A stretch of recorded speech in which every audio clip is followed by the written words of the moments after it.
Stand by to launch FanStream Sports. 3, 2, 1. Let's start. Hello, sports fans. Welcome to FanStream Sports.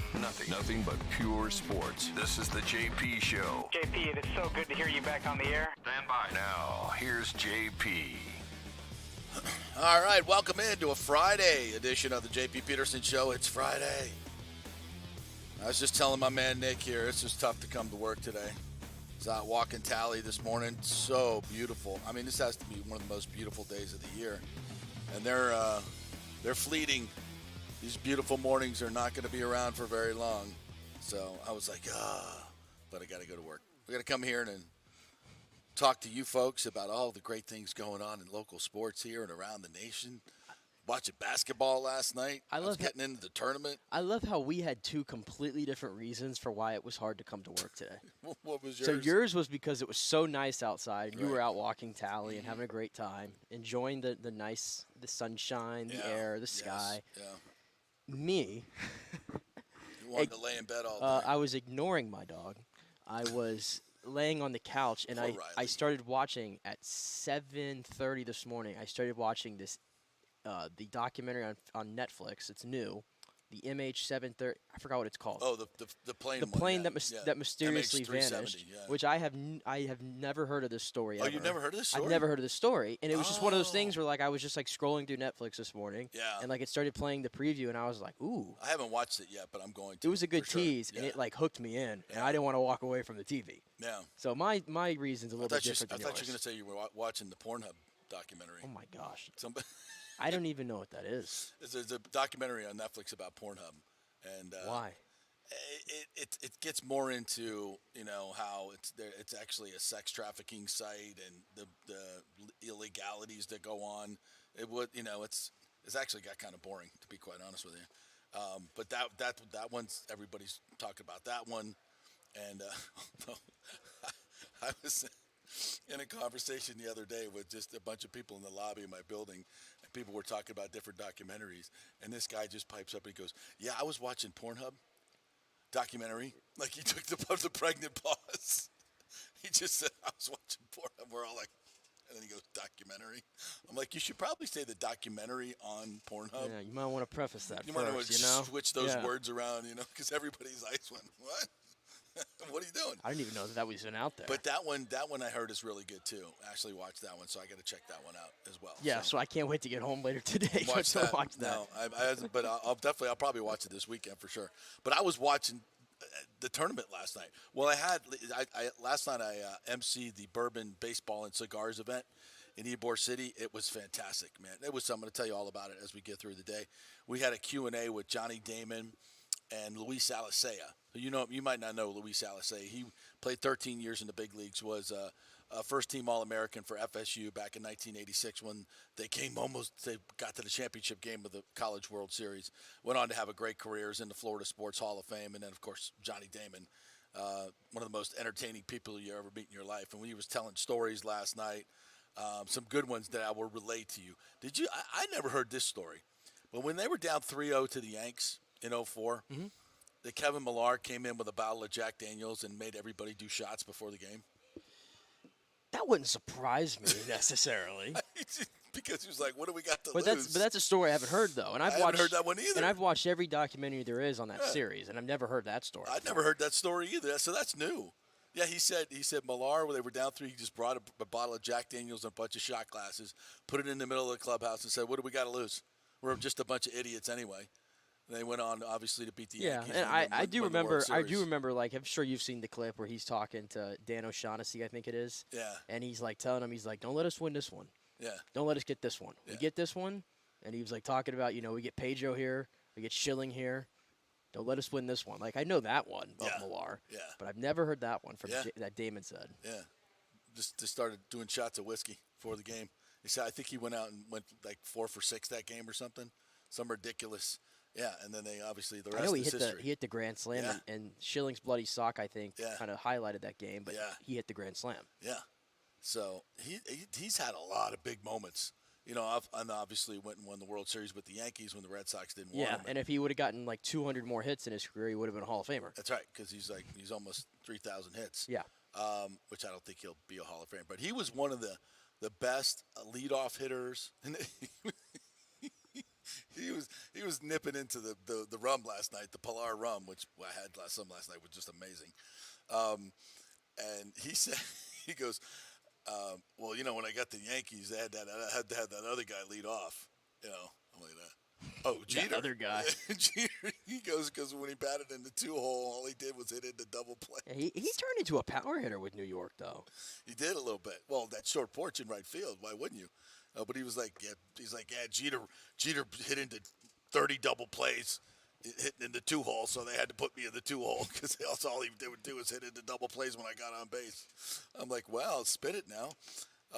So that was a fun night last night. Florida Sports Hall of Fame hosted it, and if you get a chance to go to it next year, it is an amazing event. They got all this different whiskeys and bourbons, and they had this one set up with Pilar rum.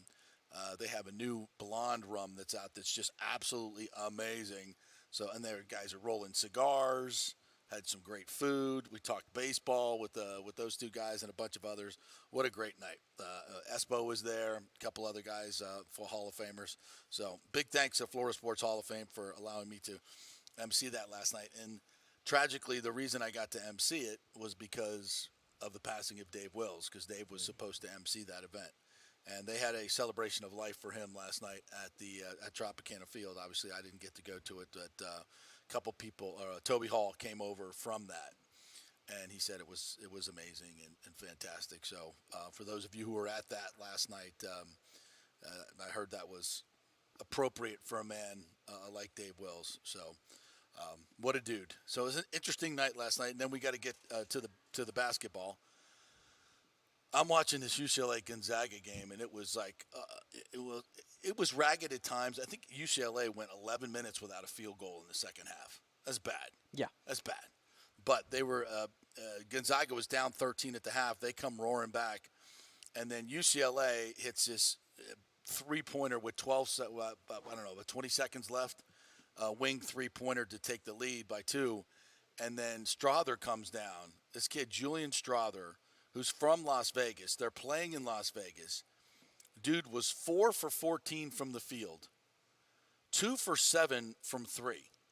And in the timeout previous, Mark Few, their coach, told him, well, he asked coach, he said, yeah, we're going to do this dribble handoff to you. And he says, he goes, can I shoot it?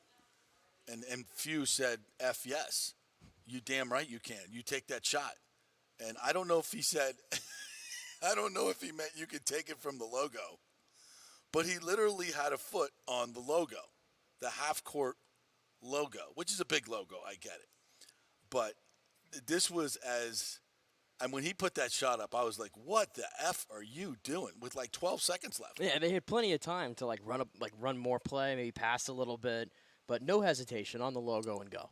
I would say in the tournament, this has to go down as one of the top 5 shots I've ever seen made. They actually did the breakdown. It was the same exact play that Villanova called in 2016, the national title game, to beat North Carolina on the buzzer beater. Yeah. It was the same exact play. But that one was not that far out. But that one wasn't as far as the logo, though. But it also won the national championship. But here's what it sounded like last night. This is just an incredible shot. It's a glass. Chances are you'll get more than one opportunity. Walker for the lead. Bullseye! Here comes Campbell. The other way. Stripped to the ball. Foul UCLA. UCLA had 12 seconds to come back and get the lead, and he got stripped. So, but I love that there wasn't another timeout there, that we just played through the game. Oh, I know, because earlier in the I don't know if you got to see the Michigan State Kansas State ending. No, I saw the ending on highlights. Yeah, Tom Izzo and Jerome Tang should have been fired on the spot. Okay, for the amount of timeouts that these guys called, they called 4 timeouts in the last 40 seconds of the game. God, I can't. And there was one where Izzo called the timeout, and they spent like a minute.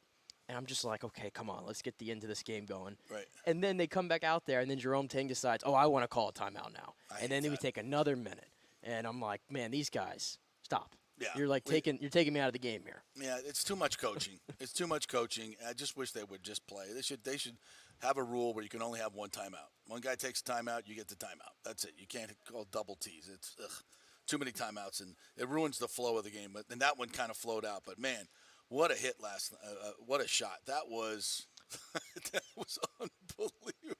You got to have some serious onions to be 2 for 7 from three-point land to jack that one up at that particular time. And a coach, by the way, to have the confidence and tell you, exactly. like, hell yeah, shoot that ball. Yeah.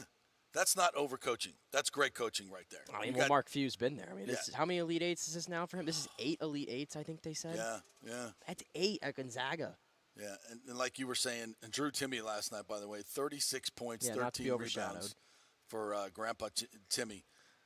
Just unbelievable just to see the kid still this grown-ass man. That dude 26 looks like, years old now? He looks like he's like 35 and has like 3 kids. Like there's no way he's like 24 or 25, whatever they're saying he is. No. And he was a monster. That was fun. That was a fun watch last night. Yeah, and I think it's funny how like I didn't have Gonzaga going this far in the tournament at all. Like this is like the least talented Gonzaga team they've had, and they've had like all these like really talented teams. They've had top 10 picks, top 5 picks, and this one for whatever reason feels like they're gonna be the one. Yeah. They kind of have that quality to them. That would be crazy because Mark Few's had so many better teams on paper over 20 years. Yeah, he has, and who knows? This thing is so wide open. I have no idea who the best team left in the tournament is. I mean, either Kansas State or FAU is going to get in the Final Four. How about that? Who had that? Kansas State was picked dead last to finish in the Big 12 this year, and they're still standing. Keontae Thompson's made a little bit of a difference. He wasn't even the number 1 recruit coming out when he went to Florida. He was very highly recruited. Yeah. So he's made a huge difference. That alley-oop last night was sick. Yeah, from the breakout star of the tournament. Yeah, was it Marquise Noel? 21 points. He's averaging 21 points and 14 assists. Yeah. Like that's off the charts. They were comparing him with Jason Kidd and somebody else. There's only ones to average over 15 points, I think, in 10 assists, and this guy's averaging 21 and 14. Yeah, historic tournament. Historic. I mean, unbelievable. And FAU wins last night, beating Tennessee 62-55. They're now 34-3, and they'll play, as you mentioned, Kansas State in the regional final in Madison Square Garden. FAU, not FSU, not UF, not UM, but they're still there. But FAU and Dusty May. I liked your idea yesterday of Dusty May taking over for Leonard Hamilton at FSU. I love the idea because I'll tell you right now, and again, I keep seeing all these USF fans who are like, we would love to have Dusty May, like this is number 1. I'm like, no, the stock continues to rise for Mr. Dusty May. Yeah, sorry. Would you say the record again? What was the record? 34-3. 34-3. 34-3. And they beat Florida earlier this year too. Yeah, they beat Florida on the road. They just know how to win. Yeah. I mean, Tennessee had that game controlled, and then FAU goes on I think a 17-2 run, where Tennessee looked like they just stopped playing defense. But I'd tell you this though, Rick Barnes, who is generally regarded as one of the better coaches in college basketball, he hasn't gotten past the Sweet 16 at Tennessee with some really good teams. He hasn't gotten to an Elite 8 since 2007-2008 at Texas. It's been a long time since his team has been able to go far in a tournament. So. I always take that wonder, for what it's will. Yeah, but Leonard Hamilton's kind of the same situation. How do you get mad at a guy though that constantly gets you to the Sweet 16? He can't get over the hump. They can't get over, and you're like in no man's land. And the amount of points like that they score in those games in the Sweet 16 is alarming. Yeah. Like yesterday, how many did they score yesterday? Like 55. They struggled to get to 55. Same thing with FSU. When they get bounced out of the tournament, it's always because they can't score. They'll go 8, 9, 10 minutes without scoring. Great defensively. Leonard's teams are always great defensively, but they'll have these long stretches where they can't make a basket. And that's always been their undoing. So if you're an FSU fan, you're like, you're forever grateful for Leonard Hamilton and everything he was able to do. And the 2020 team that got robbed because of COVID, canceled the tournament, may damn well have won. Everybody says that was their best team, but will they have won the national championship? Doubtful. I mean, they were 27-6. Yeah, but still, doubtful because they hadn't had a lot of success in tournaments. Yeah. The ACC tournament or they better since they did win the SEC tournament, a couple times, and they were given that one, I guess. They were given that title. But, and you at this point, you're like, oh, Leonard's 74 years old. Yeah, it would be time for a change. But it's hard to fire a guy who's done what he's done. Yeah, that's why Tennessee, FSU. and that's why Tennessee's like, I feel like they're in a tough spot right now. Yeah. because they're in that middle ground. Because I think they've established themselves as the premier team in the SEC. Yes, I would agree. With Kentucky kind of falling off a little bit. I think they've established, or Alabama, I guess, has actually taken that mantle, I guess, this year. Yeah. But, I mean, like the last 4 years, though, combined, it's really been Tennessee. Yeah. So the tournament has been fantastic. We'll get some more games tonight. I'm trying to get these schedules. Yeah, Miami. That's the women's. The women's. It always screws me up when they do that to me. Women's Miami and Villanova. Yeah, today we got 2:30. I got it right here. Okay. Alabama, San Diego State, 6:30. All right. Miami, Houston, 7:15. Then Princeton, Creighton. One of those teams going to the Elite Eight. Wow. At 9, and then the big one at the end, Xavier and Texas at 9:45. So 4 big games tonight, and all right. Okay. Now we got to get to our Tampa Bay Lightning. Do we have to? Yeah, we got to talk about it. 7-2 loss last night to Ottawa. It was a 1-goal game in the third when Sergachev scored, make it 3-2. Then they got an empty netter as well. But again, this is alarming, no question about it at this point. Their defensive coverage is just awful. Pitiful. And Brian Elliott was in goal last night, thrown to the Wolves. I don't know if they can fix this at this point. Is it fixable? Do they just? It's so bizarre to watch this team play this way and just continue to give up excellent chance after excellent chance. And I just don't know if And the playoffs are 10 games away, boys. Yeah. I mean, we're this is it. We're here. I know it's been a long slog and everything, but it's time to turn it around. It's time to get it, and maybe they're looking ahead to Boston. Boston may embarrass them on Saturday. We've seen a lot of 7, 8, 9 goal games lately in the NHL, and now last night the Bolts give up 7 goals, and I understand you pull the goalie early, it gets a little out of hand, but still, it's way too many good chances. It wasn't close from the beginning of the game, though. No, they go down 2-0. Sergachev had a goal. Pointer got his 45th. A little bit of drama left in that to see if he can get to 50. It's alarming. It's alarming. Let's cue up the John Cooper post game because I think it's better to hear it from him than hear it from me because it was salty Cooper last night. Very brief. And it needed to be. Yeah. He's not happy with his team. Turnovers in the first period. How did you see it? How you guys came out to start the game? That was it. Dipped our toe in the water, turned the puck the whole period, turned it over all period, and they ended up in our net. That was it. We fed everything they did, and it's unfortunate because we're going. We're having a little tough stretch here, but it's all self-inflicted, and I'm just not sure when they're going to learn. But they're learning tough lessons because. Unfortunately, they team that's still in it, and they got a lot of skilled guys, and they love to play off the rush. And talked about it at length before the game. Just don't feed their rush. And what did we do? We fed their rush. That was it. You talked about not being able to get mistakes behind them. Do you feel that that's been a little bit of I think there is a little bit of feeling sorry for ourselves, a tiny bit, because they know better, and I think that's what makes it tough. Is because they know, and then they're making these mistakes, and so I think that's the hard part because they know beforehand going in, and then it's hard to overcome.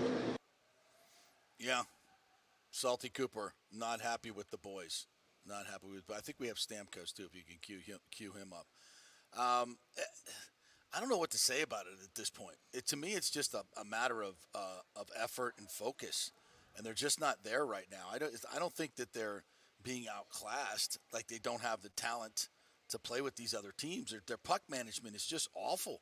They're making so many silly mistakes, like you said, just feeding the rush. Like, okay, here you go, take it in stride, and we'll just turn the puck over. Off you go. And it's 3-on-2, it's 4-on-3. It's just a constant onslaught because your transition game is just nil. Yeah, and even when they're in their own defensive zone, I don't see guys moving. Yeah. I just see guys standing slow, still. yeah. And the goal that on Kachuk that scored, I believe it was the fourth one maybe. He goes back, or no, it was the fifth one. There's so many goals, I'm getting all mixed 7 up. of them, yeah. The fifth goal that was scored by Kachuk, I mean, he just skates right behind Ian Cole, who has no idea he's there, or he knows he's there and he's barely moving, gets behind him, and it was just easy as could be. The fourth one was the one that was really egregious, where the kid comes in from the other side of the ice. Oh, yeah. All the way from the other side of the ice. Completely untouched. No resistance. Nobody's on him. How does that happen? Comes right in and you let him fire off a shot like that where he's able to really lean into it and everything. Give Elliott no chance. I mean, that was the most alarming thing that I saw last night. That phrase you just used, I think I've used more now than I have in any year I've ever covered this team. How did that happen? Yeah. How did that how do you let that happen? It's just guys are just wide freaking I open in the I had to slot rewatch constantly. it. I had to rewatch that play or that goal at least 4 or 5 times because I'm like, is there something I'm missing here? Like, was it a bad change? Like, what was going on? I just see guys that are just kind of skating. Nobody's going towards the guy with the puck that's coming in like super fast, and then you have Chernak who's just kind of skating backwards, not attacking, and just letting him come in. Yeah, never attacking. Never attacking. What do you say about it? Like, I guess you say that they're just tired. They're mentally spent, and you're hoping that they can find it before the playoffs start. That's to me. This is. I mean, you want something more, X's and O's and more clinical. I got nothing for you. It's nothing more than focus and energy, and they just don't have it right now. And I don't, unless you sit all your starters for the next 10 games, I don't know. And I think Cooper's trying to give these guys a break. Maybe he'll sit some of the other guys as we head down the stretch. I don't know, like your top guys. Probably not. But what's the answer? How do you get them going? I mean, he kind of seemed to, last night. I mean, you look at the words he just said there. With briefly what he said. He said, I don't know when they're going to learn. Right. Like.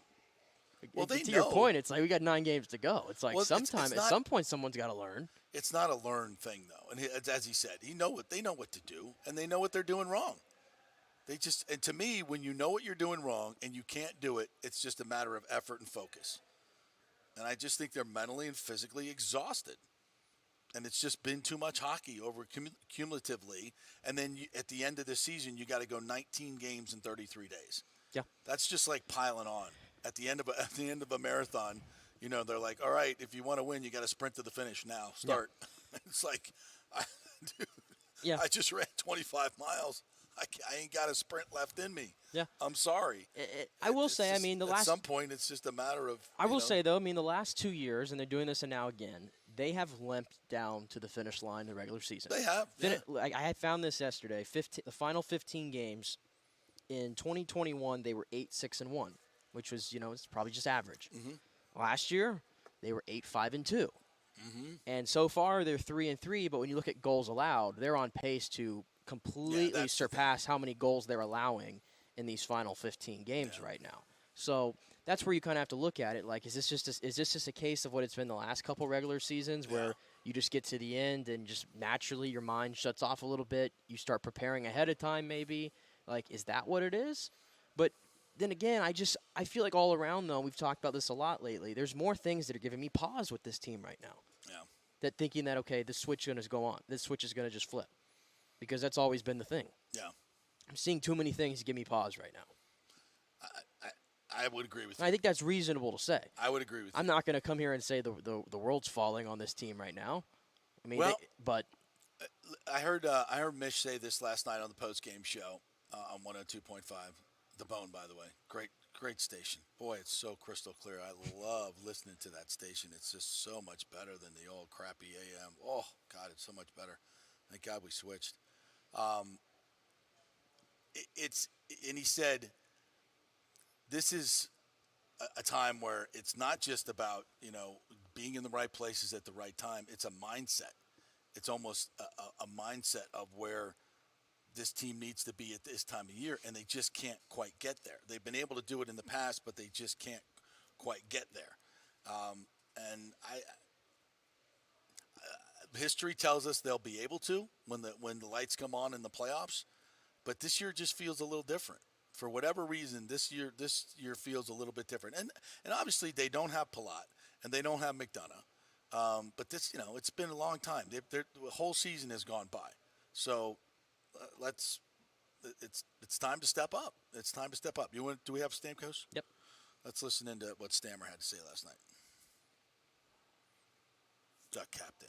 And obviously I have that turnover that cost us, a goal and possibly the game in terms of momentum that they created off of that. Like I said, I thought we had a really good start. We had some good chances. And when things have been going tough like they have been lately, the last thing you want to do is shoot yourself in the foot. And I did that on that play. It's just trying to make a play out of nothing and manufacture something that wasn't there, and that's what happens. So I take full responsibility for that.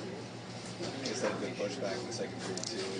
What sort of happened? Well, it's just distracted by that, extra good. no, I mean it's just we never could get over that hump after the first couple goals. So again, it's not for lack of effort, obviously lack of execution, but we're running out of time here. So we talked about let's learn a valuable lesson. When things aren't going well, let's not try to manufacture things. Let's just stick to things that work and simplify and let the game take its course from there. So just a bad play by me on that one, and I don't think we ever kind of fully recovered from that lost momentum.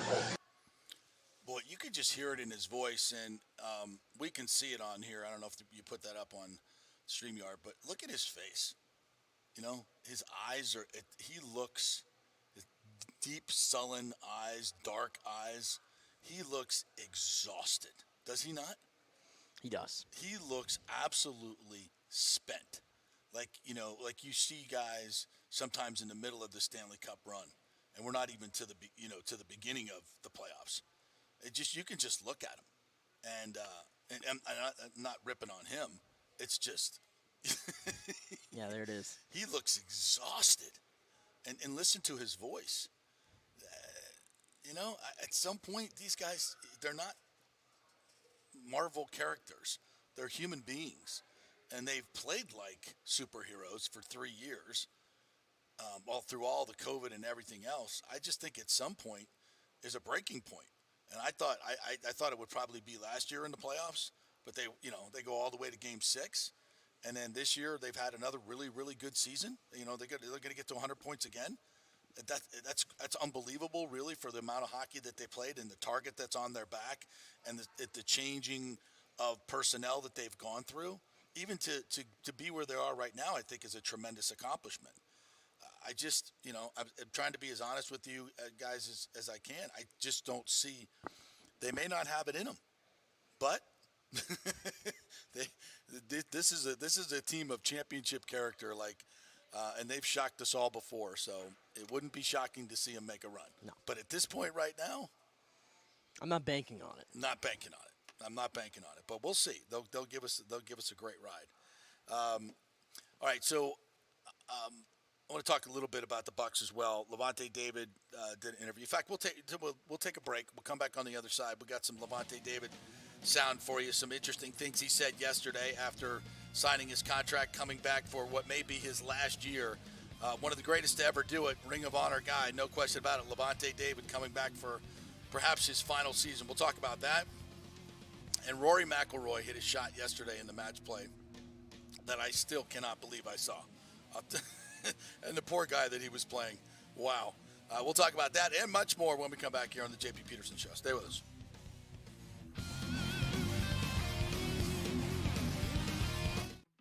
Hey guys, are you experiencing those feelings of getting older, lower sex drive, fatigue, hot flashes, moodiness, or you just don't feel like you had the vitality you once had?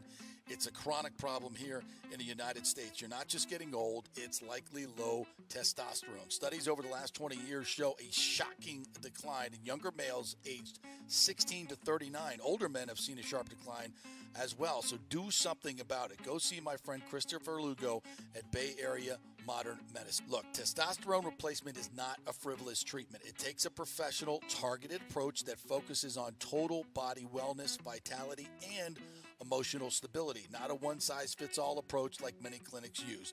They will monitor your blood work and adjust your treatment as needed for optimal results. Folks, I've been on testosterone therapy for over 6 years, and it is a life changer. You will feel and look better than you did 10 years ago. Give them a call at 844-977-3477 or go to BAMMC.com. Tell them JP sent you for priority scheduling. That's 844-977-3477 or BAMMC.com. JP here for the Jeeves Law Group. Have you been injured in an accident, in an auto accident, truck accident, motorcycle accident, at work, or at a place of business? Well, call the Jeeves Law Group and get the personal attention that you deserve. I made the mistake many, many years ago with going with one of the bigger law firms, the national law firms. And let me tell you, getting a call back from those folks was next to impossible. Weeks and weeks would go by, never get a call back. That doesn't happen with the Jeeves Law Group. Personal attention is what they're all about. When you call the Jeeves Law Group, you will be part of the family. They will represent you in a vigorous and aggressive way against the insurance companies. These larger companies will promise bigger settlements, but it's the Jeeves Law Group that will get you the best results. If you're tired of dealing with these bigger law firms, check out the Jeeves Law Group. Go to JeevesLawGroup.com, tell them JP sent you, get a free consultation. It's the Jeeves Law Group. Scott Jeeves has been representing clients in the Tampa Bay area for over 25 years. Give them a call. It's a free call, 727-894-2929, 727-894-2929, or go to JeevesLawGroup.com. Hey guys, JP here for the Gold and Diamond Source. There is no better place to shop for jewelry than the Gold and Diamond Source. We know that. They are the family jewelers, and they will treat you like family. It's always a fun experience. Just head on over there. You will not find a better selection anywhere in the world. It's a jewelry super center. They've got engagement rings, necklaces, earrings, pendants, chains, and thousands of diamonds to choose from. They're all right there. They don't have to ship anything in. They have jewelry for every price range as well. Guys, if you're looking for some of those baller watches, they have a great selection. They have new and used. You can get some great collectibles there as well. And if you're looking for some more affordable gold and diamond jewelry, you have to check out the Emily collection from Emily Johnson Weintraub. Emily created this collection for people who want to wear and stack elaborate jewelry but don't want to pay the big ticket prices. You got to check this stuff out. The Gold and Diamond Source has plenty of options to accommodate any budget, interest-free financing for up to 5 years, and a layaway program, 20% down and only 6 monthly payments. And this month only, get up to 15% off the March birthstone, which is aquamarine. Like we always say, keep it local, folks. The Gold and Diamond Source, Julie and Steve Weintraub, such great philanthropic benefactors. So let's keep it all local here when we have the opportunity, right? It's the Gold and Diamond Source, 3800 Olmerton Road, always online at thegoldendiamondsource.com.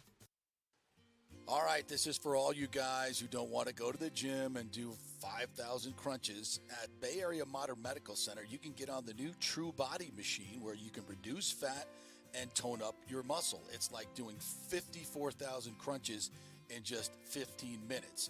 Define your body as you see fit. True Body offers personalized muscle stimulation that delivers the equivalent of those 54,000 crunches in just 15 minutes. Just get in touch with them at Bay Area Modern Medical Center, BAMMC.com. Chris Lugo and the team over there will set you up on True Body and get amazing results. Non-invasive with comfortable and little to no pain and zero downtime. You can isolate and target those areas that you want to improve and treat multiple areas simultaneously. It's an amazing machine, so check it out at Bay Area Modern Medical Center, BAMMC.com.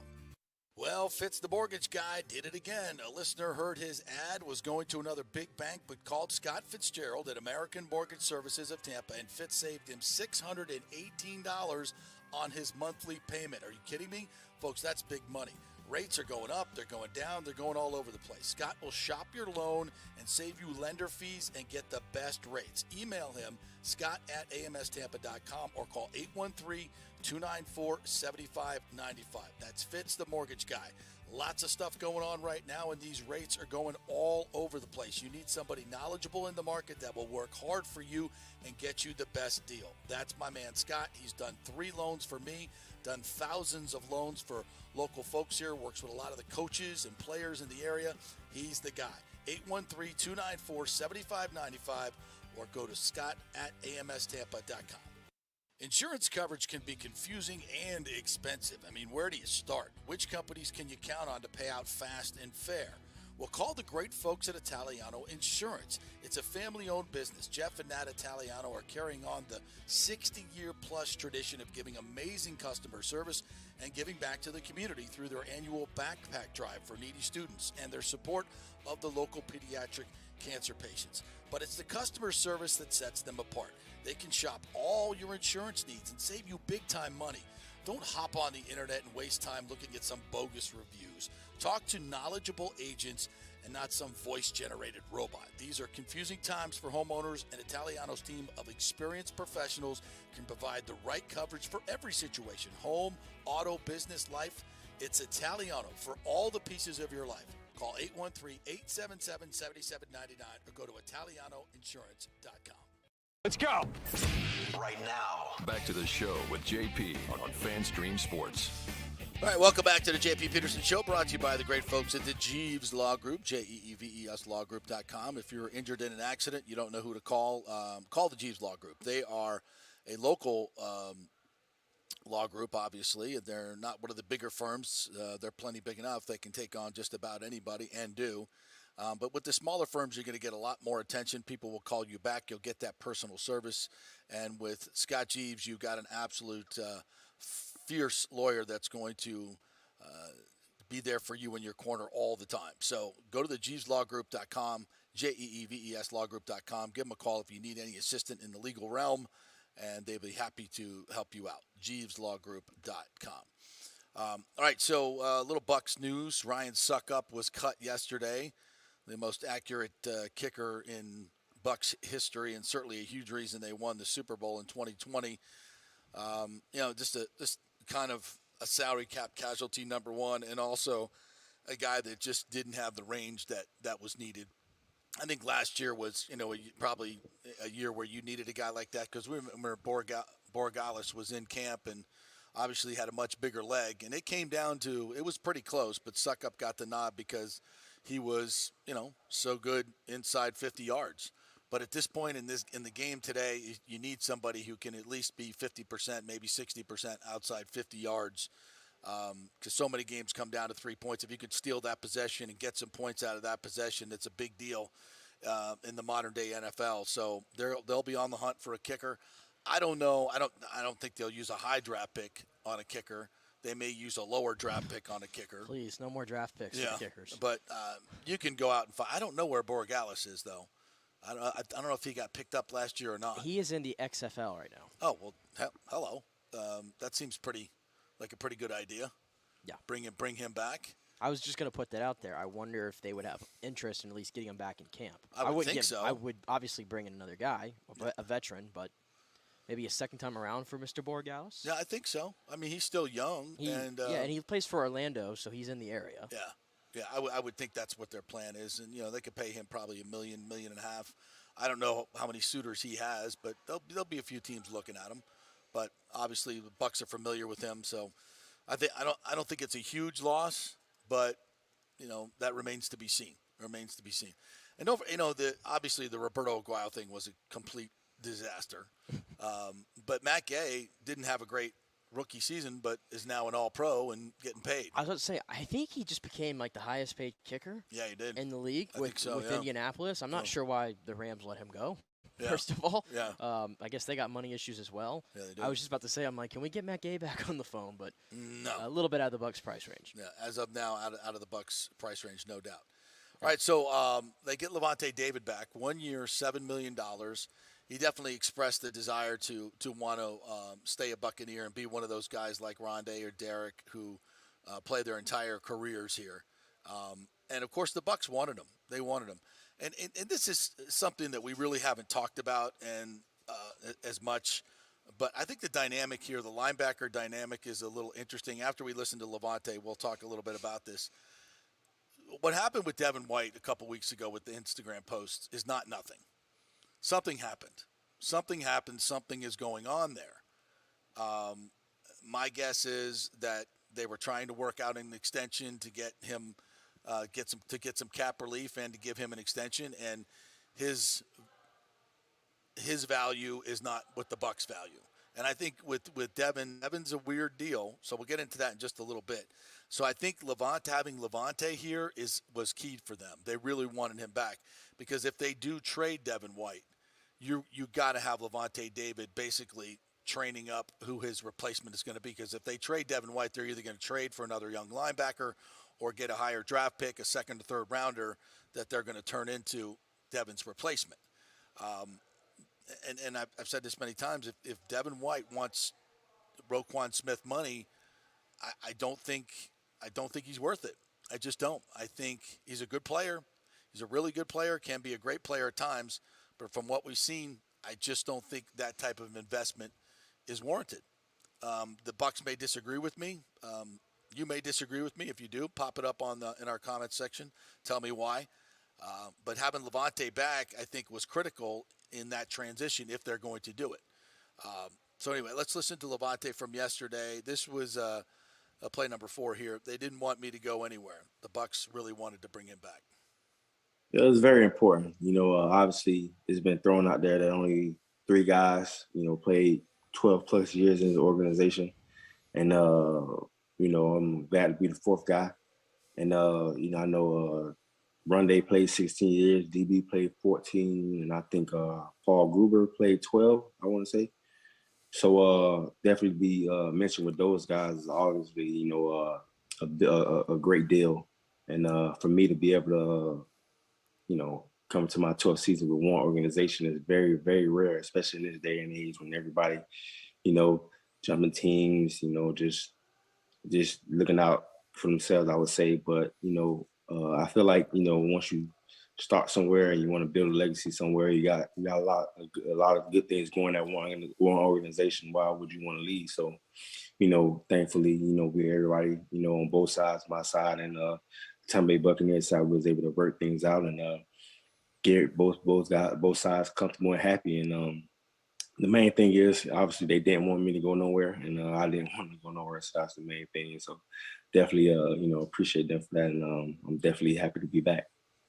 Yeah, I don't think there's any question he could have made more money other places. He made $12.5 million the last 2 years. Buffalo was interested in him. A couple other teams were interested in him. We got a hometown discount to get Levante back. And I think if he stays healthy, he's one of those glue guys that can help you win a division. I think this team is good enough to win the NFC South. I hear a lot of people trashing this team. I'm a little surprised. Because I think just because you lost Tom Brady doesn't mean you suck. Totally. No, we're going back to the yucks. I don't see that. This team has too many good players for that to happen.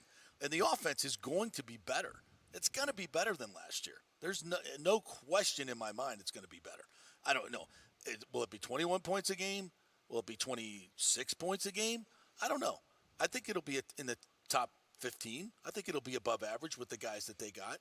But we'll see. It could be a disaster. I don't know. There's a lot of question marks. If Dave Canales can figure this out, but he's got some talent, and if he can put it together like they did in Seattle, I don't see any reason why this defense, the offense, can't be a top 10 offense. Yeah, you still have a good mix of veterans and young guys. I mean, getting Levante back, I don't know would you call him the leader of the defense?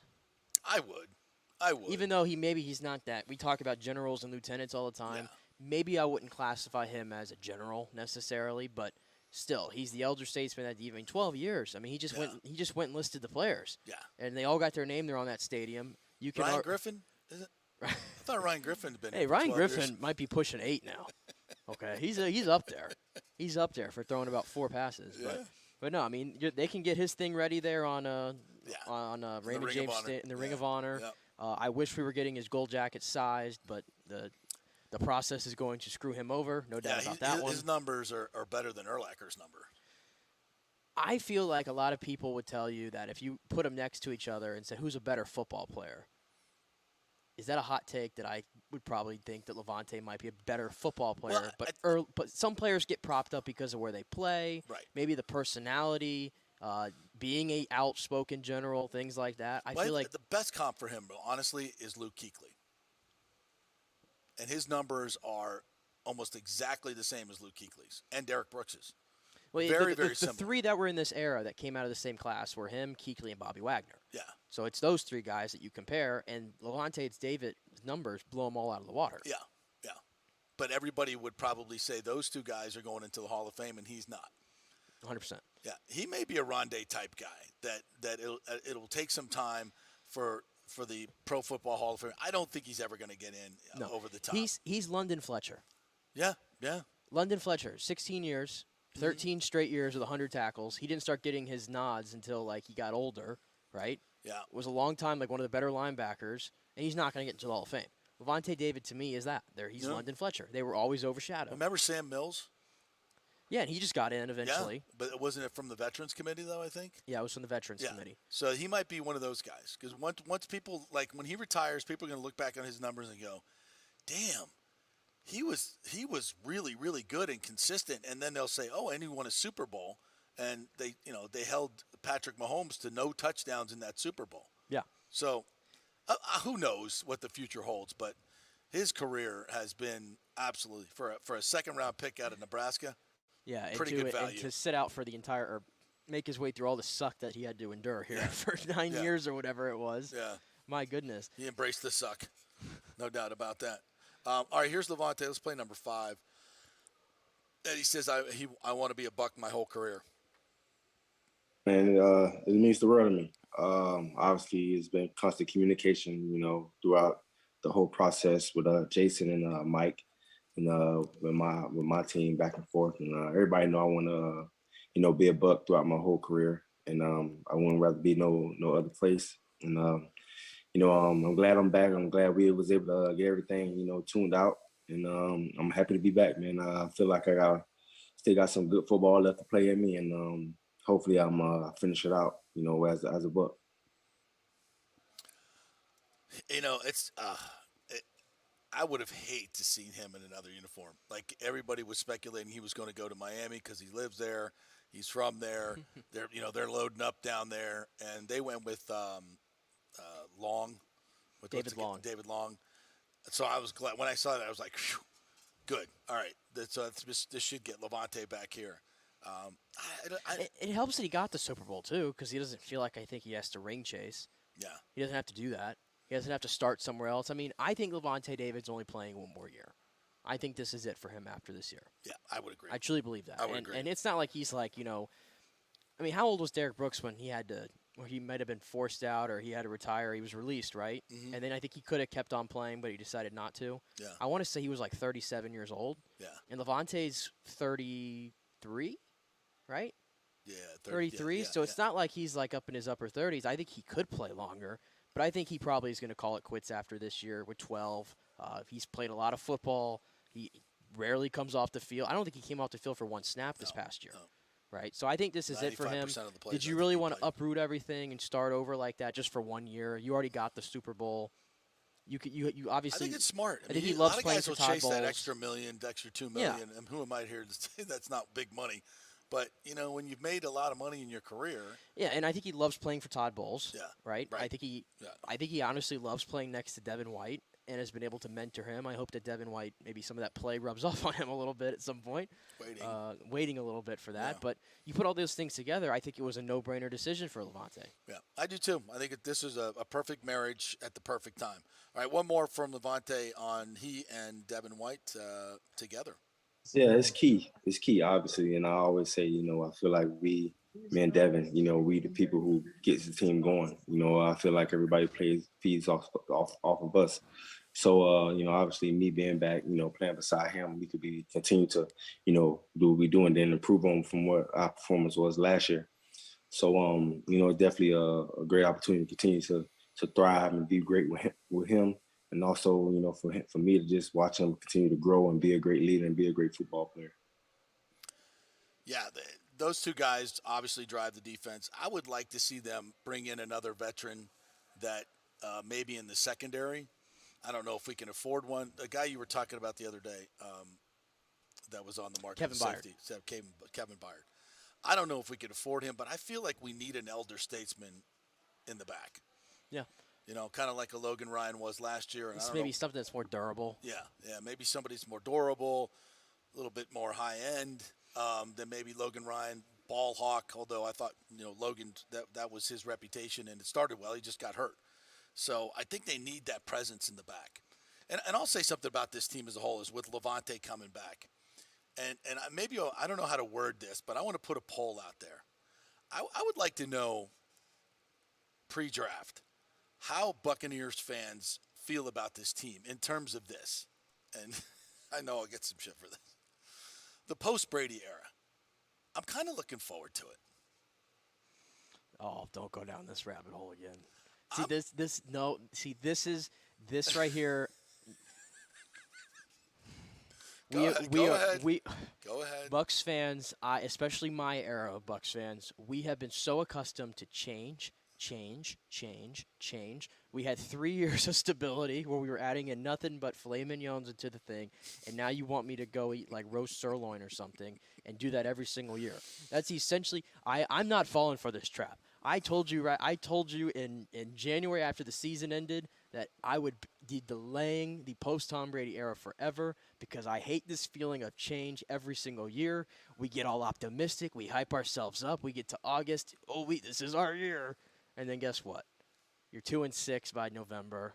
You stink. And then next year we're talking about the draft in October, right? We're falling over ourselves, looking for the next big Florida, Miami prospect that we're gonna get in the draft because we have such an obsession with getting those guys early, right? We do, and then one section of the fan base is like super like this guy's gonna be a Hall of Famer. Yeah, we tie on to these guys. I don't want to go back to that, so I'm not falling for what you just said there. Well, not happening. There's no assurance that we go back to that. It's not a guarantee that we go back to that, right? Listen, I get it. You've been eating at Capitol Grill, Burns for the last 3 years, right? Everybody, all the stars are there. You're at Ocean Prime. Everybody's dolled up. Girls are looking for a sugar daddy. Everybody's. It's all flash and dash, and everybody's here. The big bright lights. It's Sunday Night Football. It's money. It's great. You love it. But isn't it? And you're trying to put me in the Red Roof Inn. That's what you're trying to do. Every once in a while, isn't it nice to go to Hooters and get a big plate of wings and some cold beer? I'd much rather do the Hooters, first of all. Some curly fries, maybe some loaded tots. Hooters is a bad example. That's a bad example. Every once in a while, maybe you have a little guilty pleasure and you drop into the Golden Corral. And you get to the chocolate fountain, right? Everybody wants to diss on. You know you want that all you can eat. You know you want it. You know you want to go to McDonald's and order that whatever it is you order. You just sometimes it's like, oh, you know what, this is kind of more who I am, and you're like. Why can't we were fronting for a little bit. We were posing with Brady, and that was great. He chose us, and we won a Super Bowl. It's fantastic. It's not going to last forever. Adapt or die. It's not going to last forever. Adapt I'm just saying. Die. We've adapted. There's no sense of going backwards like that. I'm just saying every once in a while, and what if you go back to who you are, and what if you have just like a fun? What if you have a fun? Like go. I mean, there is no fun. There was no fun for 15 years. What are you talking about? Well, maybe there's just a little bit of a middle ground. There was no middle ground. There's never a middle ground. Maybe there's false hope. There's a 9-7 once every 12 years. You fall into. What if by crazy things happen, Baker Mayfield becomes Geno Smith, and he's the comeback player of the year. And he throws for 4,000 yards and 31 touchdowns and 8 picks. The defense is balling out. And we're not. It's like. I've seen people say this on Bucs Twitter. Well, at least the bandwagon fans will be gone now. I'm not saying you have to go back. There's no rule that says you have to go back to mediocrity. You can be good. You can be better.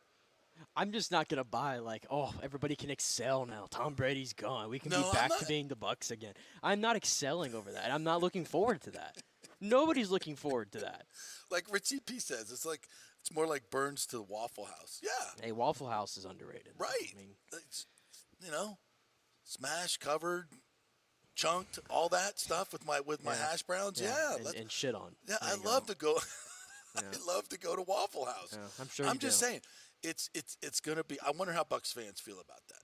And if if the Bucks were to succeed next year with without Tom Brady and the scrappers that we have, and I just think it would feel a little different and a little fun. Am I wrong, guys? Completely. Aren't there anybody out there that kind of feels the same way? That would be. I'm looking forward to this season for that reason. To see, God forbid, our quarterback escape the pocket and make a play downfield. Wow, that would be awesome. You just think. I know what this is. You think Tom Brady was just a mercenary and it never felt right. Well, that's 100% true. That's 100% true. But you think he cared about Tampa Bay Buccaneers? What does that matter? The pewter in red? No. And I told you, we had this conversation, and it never mattered. They're all mercenaries, to some degree, right? I know how you viewed it. That Tom Brady was too big for the Bucks, and it just didn't feel right. I don't think he ever fully embraced the area. Let's just put it that way. As Gronk did. I mean, Gronk owns a restaurant here. He lived here, stayed here. Brady was moving out of his house the Friday before the freaking playoff game. Meh. I appreciate everything he's done for us. He's amazing. It was fantastic. It was the greatest story that ever happened to Tampa Bay sports. There's no question about it. But part of me is looking forward to what happens next and how this team comes together. And, listen, chances are with a head coach that has a track record of Todd Bowles, with all due respect, that this team is not very good. It's Baker Mayfield. It's, we're trying to get the offensive line together. I think it's better than some people think. I think there's a chance for this team to win the division, which would be, I think, winning the division without Brady and with the team that we have here. I think it would be kind of cool, kind of fun, a different type of satisfaction.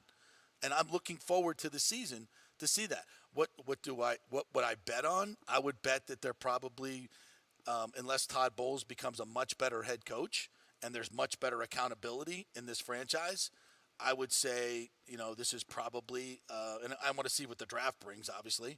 It's probably a 7-8 win team, but that could get to 10 or 11, depending on how they manage games and the way the ball bounces. I think that's doable. And if they were to have that 11-win season and win the NFC South and, miracle of all miracles, win a playoff game, then it's a hell of a season. It's a hell of a – I mean, the Super Bowl, I get it, but that'd be a hell of a season. Without Tom Brady, I think that would be fantastic. And I think it would be, to Bucks fans, I think old Bucks fans like yourself, I think it would be a really fun season that they would love to see. You think I'm crazy? I think you're entirely crazy. Bucks fans, there was what say you? There was never looking forward to what was on the other side of Tom Brady. Never looking forward to it. As much as I can talk about this team and be optimistic, right? And I'm almost falling into my own trap that I already said I didn't want to fall into. I'm almost already doing it with how much I've talked up this team.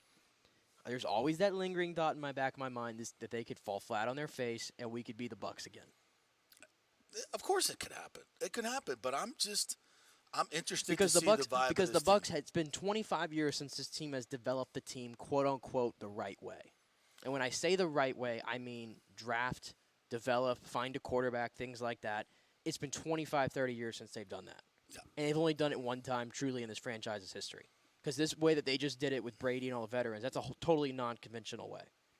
So that's why it's the wave of the future. So that's why I wasn't really looking forward to the other side of this, because I know how this goes. Yeah. And you're probably right. That's probably how it's going to go. But you know what? I have hope, and that's what makes these seasons interesting, because you got to play the games. You got to play the games. Now, we'd like to consult the NFL script writers to see. They would like that script, by the way. They would. I think they would like. I think they would embrace that. I'm here for the Baker Mayfield comeback. Come on. Yeah. Everyone loves a good number one pick comeback story, right? Right. Everybody. Who doesn't like that? Let's go. Let's freaking go. All right. So before we go, I want to play my favorite golf shot in my recent memory. So yesterday, Denny McCarthy comes to 18 at the match play out in Austin, Texas, playing Rory McIlroy. He's down one, and he's got all this hope that maybe he can eke out this last hole, get it to a playoff, and beat the great Rory McIlroy. So it's a 380-yard par 4, 18, right?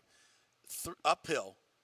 and you got to carry a bunker, and it sways up, so you're not going to be able to run it on. So you got to do a 349-yard carry on this hole. And Rory McIlroy does this to poor Denny McCarthy.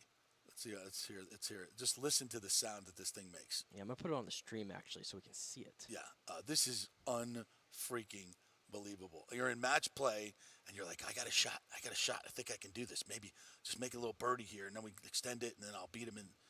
Oh, actually, I think they just do ties in the match play in the round robin. But anyway, here it is.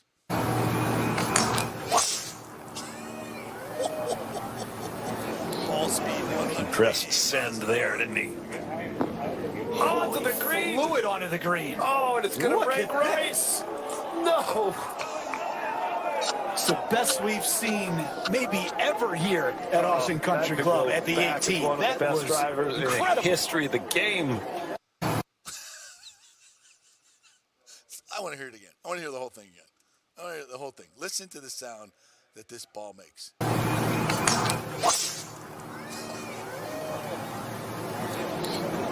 He pressed send there, didn't he? Press send. Onto the green. Flew it onto the green. Oh, and it's going to break right. No. Breaking towards the hole. It's the best we've seen maybe ever here. And it stops 4 feet from the hole.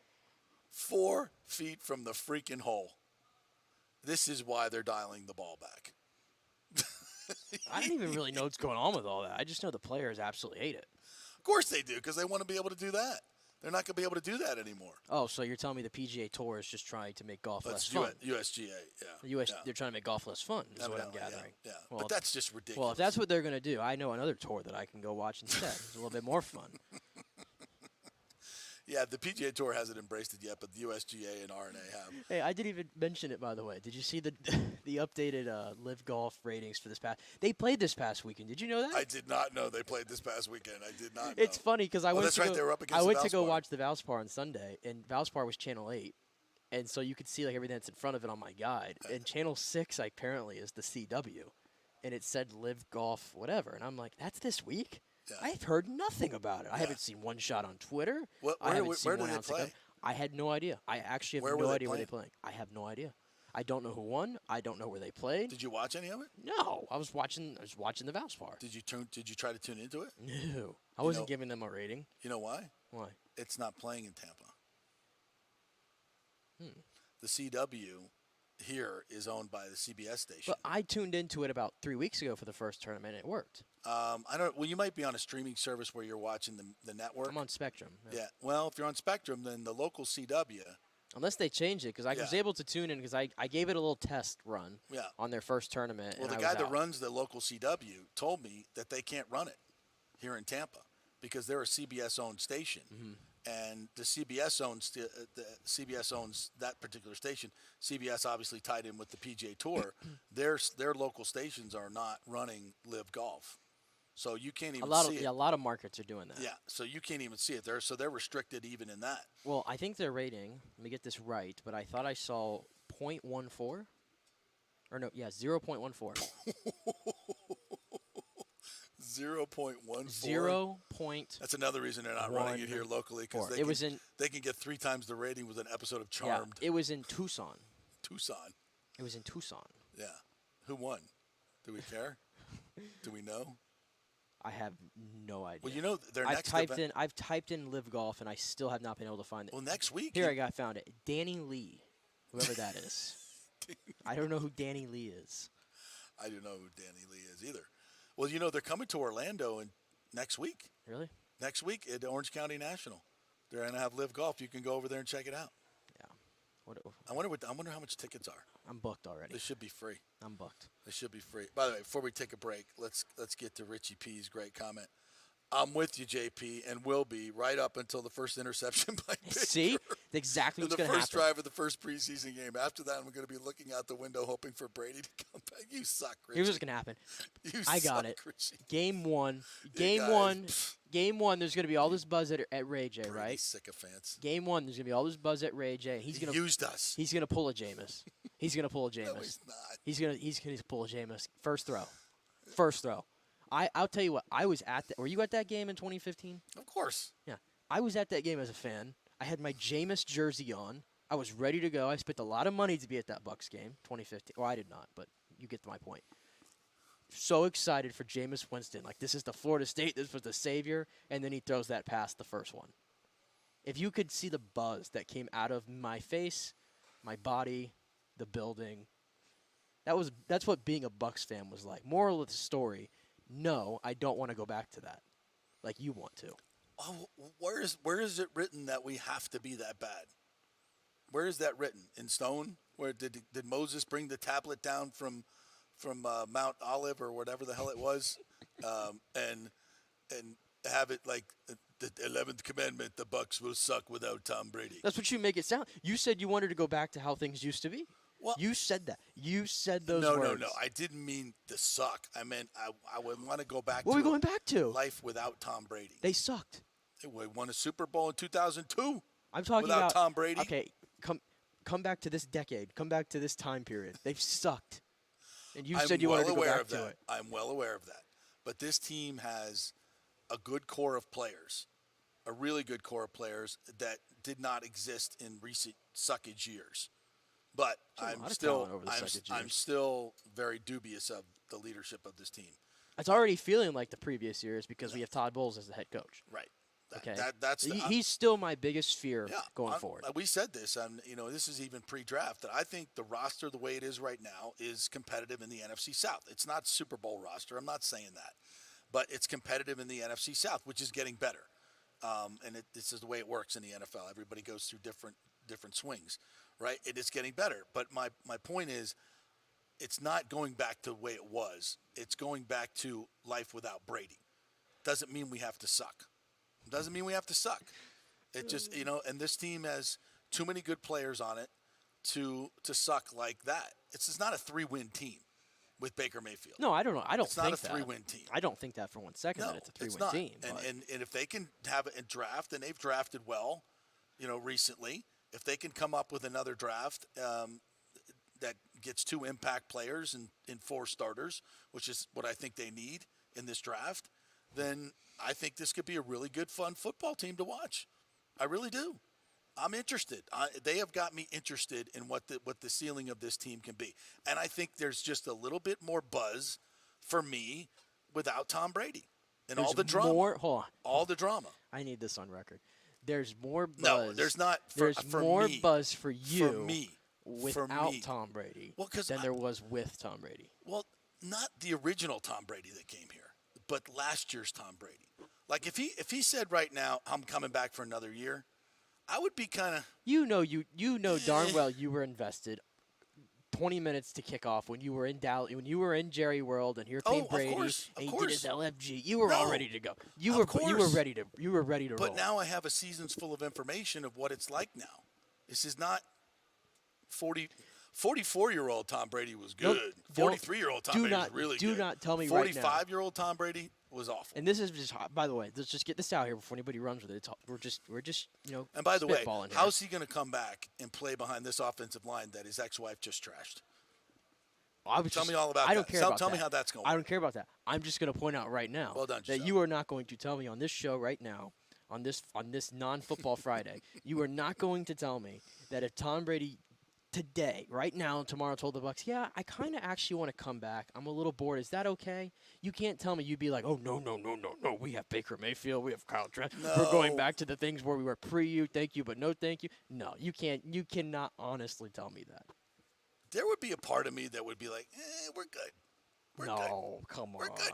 You want to go through what we went through last year? It wasn't going to be the same as it was last year. How do you know that? We talked about this already. How do you know that? We had a whole month to break down the possibility of Brady coming back. He's going to gain and 15 pounds back, and he's going to be not going to be distracted. He was mentally going he's still to be going to sharper. be the same slow guy sitting in the middle of the pocket. The arm was still there, and he was going to mentally be much stronger. I thought we could have agreed on that. I don't know about that. I saw a guy that was inaccurate, that could not get out of the way, that wanted to throw the ball away within 2.1 seconds so he didn't get hit. I'm just going to sit. I'm just going to say it. I'm just going to say it now Because a couple months ago, I was like, okay, if he comes that back, Band-Aid off. Just rip it off. If it comes back, okay, fine. No. He's too old. He can't move.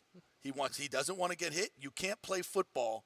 You can't play football with trying not to get hit. I don't care what they do for the quarterbacks. I know they got him in I can't say in skirts. My bad. They got him in a glass encasement, and you still can't touch him, especially Tom Brady, and he still doesn't want to get hit.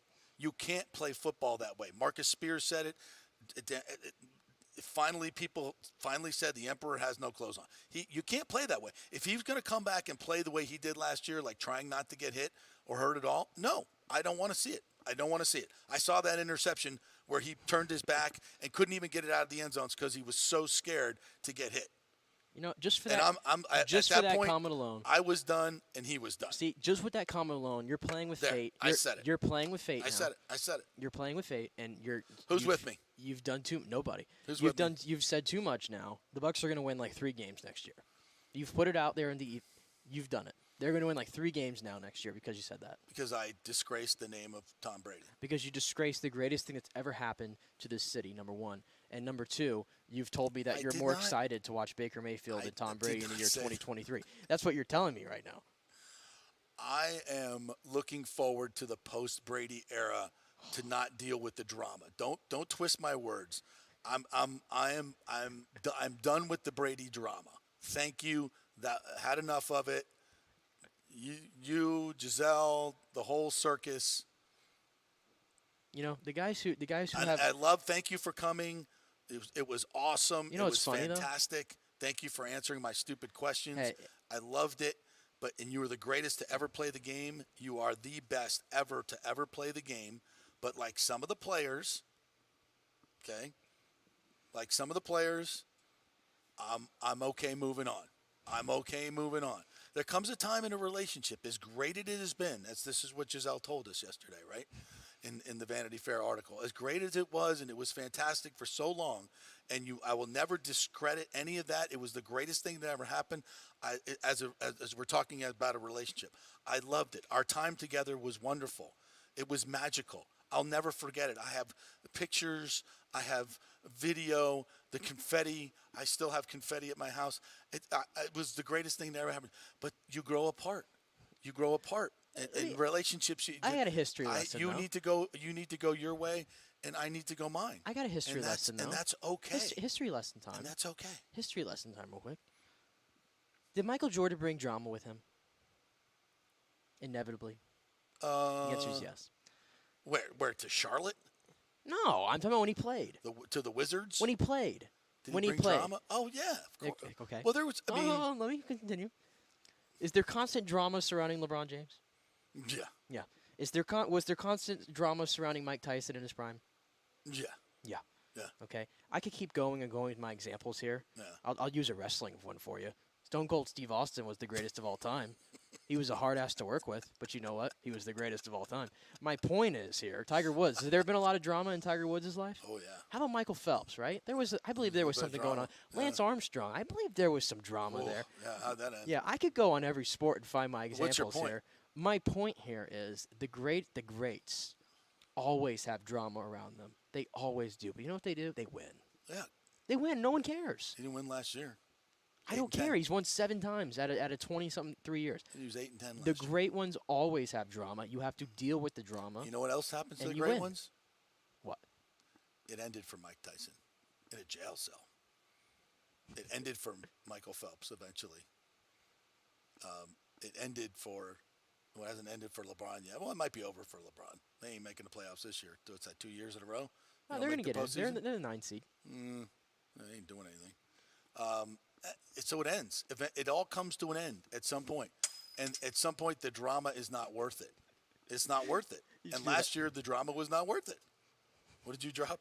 We need to take a break because I play with my wedding ring all the time. Oh, no. And I just play with it, and I completely just dropped it, and I don't see where it is. So with that right now, we're going to take a break.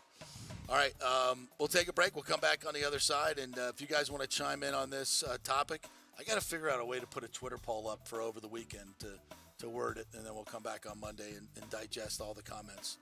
All right, quick break. When we come back, we'll talk some more Buccaneers and we'll get into the Lightning and the Rays less than a week away. I got some good baseball stories from last night's baseball, bourbon, and cigars. So we're coming back. Italiano Insurance, thank you to them. Golden Diamond Source, American Mortgage Services, BAMMC.com, and the Jeeves Law Group. Back in 3.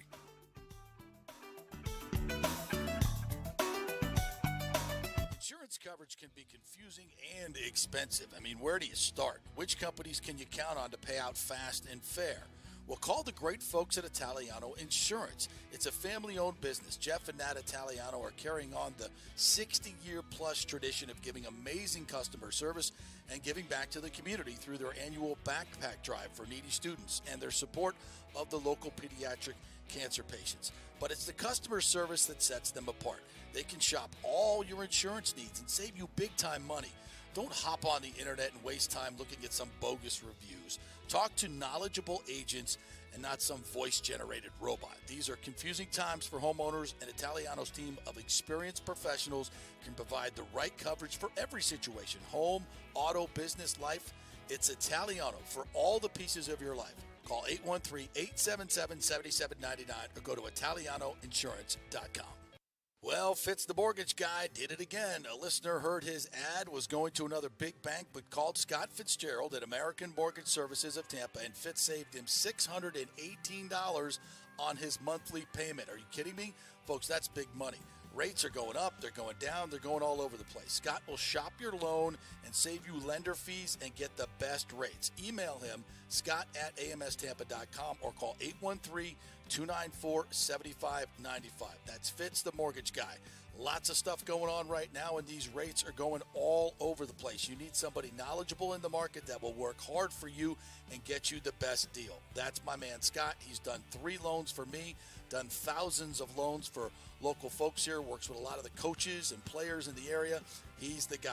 813-294-7595, or go to scott@amstampa.com. JP here for the Jeeves Law Group. Have you been injured in an accident, in an auto accident, truck accident, motorcycle accident, at work, or at a place of business? Well, call the Jeeves Law Group and get the personal attention that you deserve. I made the mistake many, many years ago with going with one of the bigger law firms, the national law firms. And let me tell you, getting a call back from those folks was next to impossible.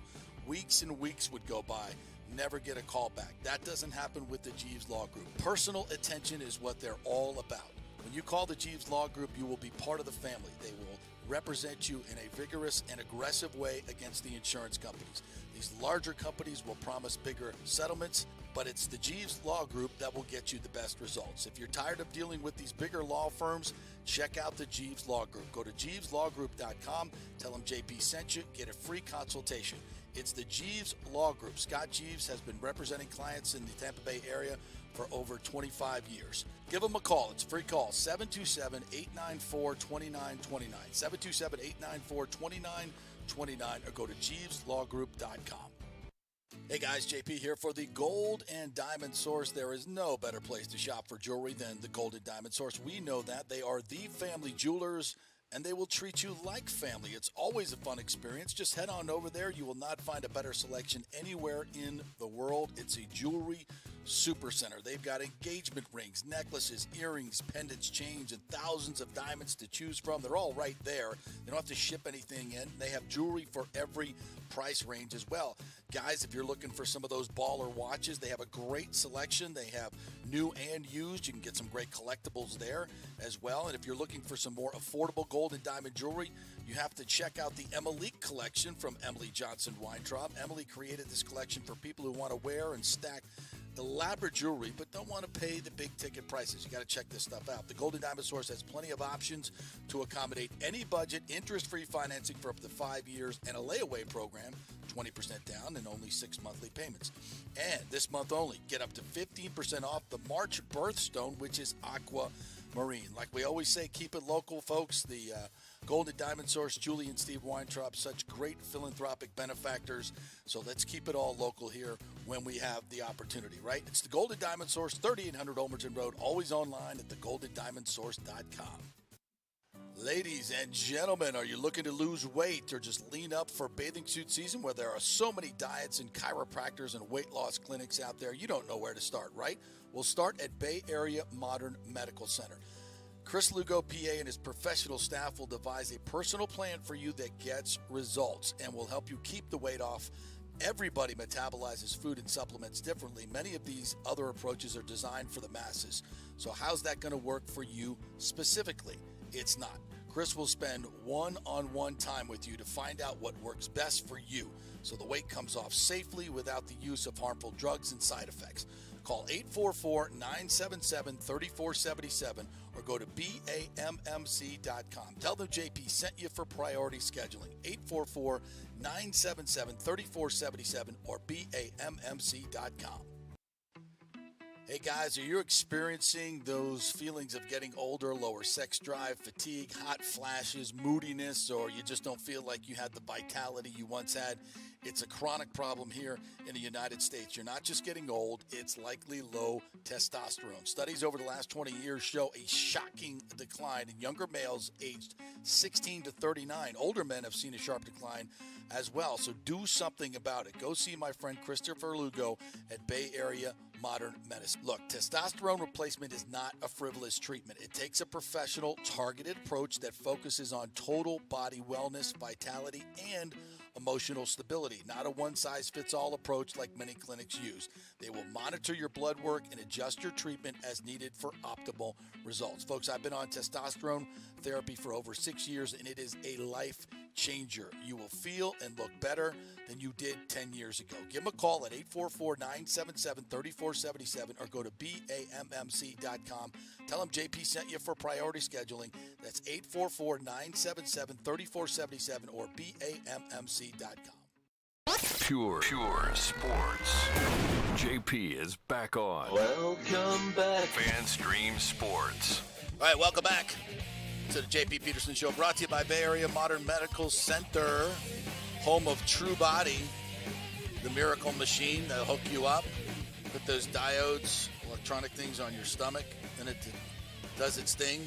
It's like doing 35,000 crunches without doing one. We call that the Nick Geddes workout. And right. Gives you abs. Yeah, I'm right. Mine's still. Mine are getting close to coming in. I think. I think I'm going. I think I'm close. I think I'm going in next week for my first treatment. I think I'm close. Do I look better? You're looking good. My new Rays shirt. Oh, that's a nice. Now that's a nice shirt. Did you get that? This is another new Rays shirt that I bought from Fanatics. By the way, you know who I was talking to last night? Huh. A guy who works, one of the higher ups in Fanatics. So we haven't really broached the subject yet of what's going on, but I think But we're going to have a conversation about that. We'll bring him on the show. Yeah, I need answers. I need lots of answers about Fanatics. I think they need to know that there's a groundswell out there that they suck. Literally, like if you typed in Fanatics into Twitter, yeah, like I don't think you'll find not one positive comment. They got to know that then. They have to know. They have to know that. In fact, if you type it in to Google here, to the warehouse, I wonder if they have bad ratings on that one as well. Yeah.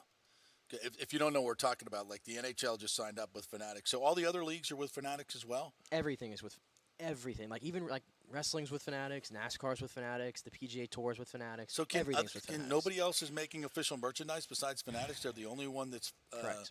That you can get to fulfill your orders? Correct. For all the jerseys and stuff? Anything that's officially licensed from the league right.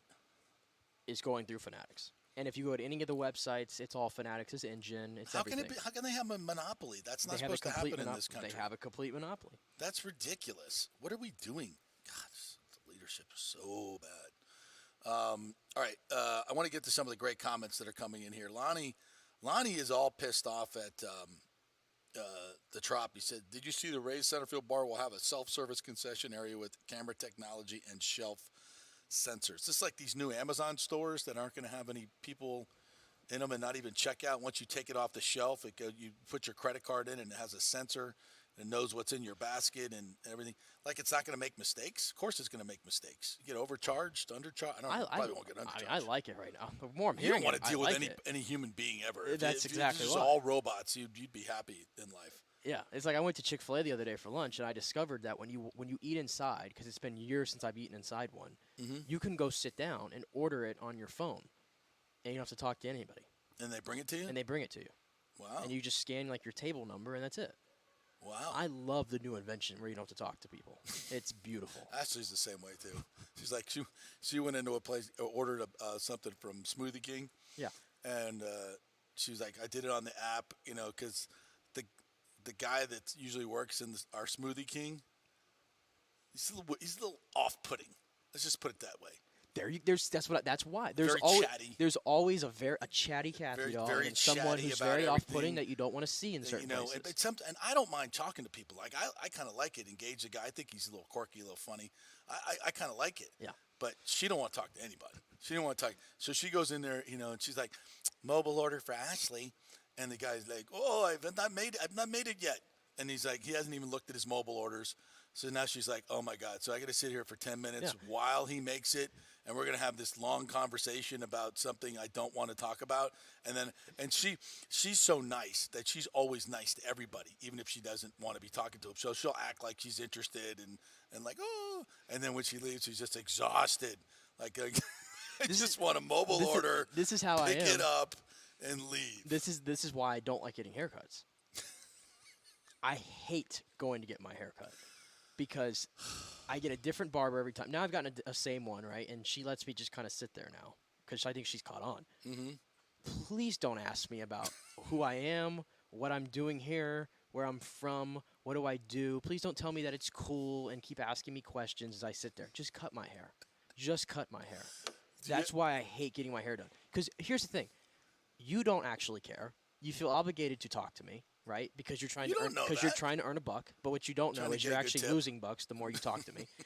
And I don't care. And this sounds bad. I don't really care about your backstory either. I don't. Just cut my hair. This is terrible. I do not like this. I mean, you never know who you're going to meet.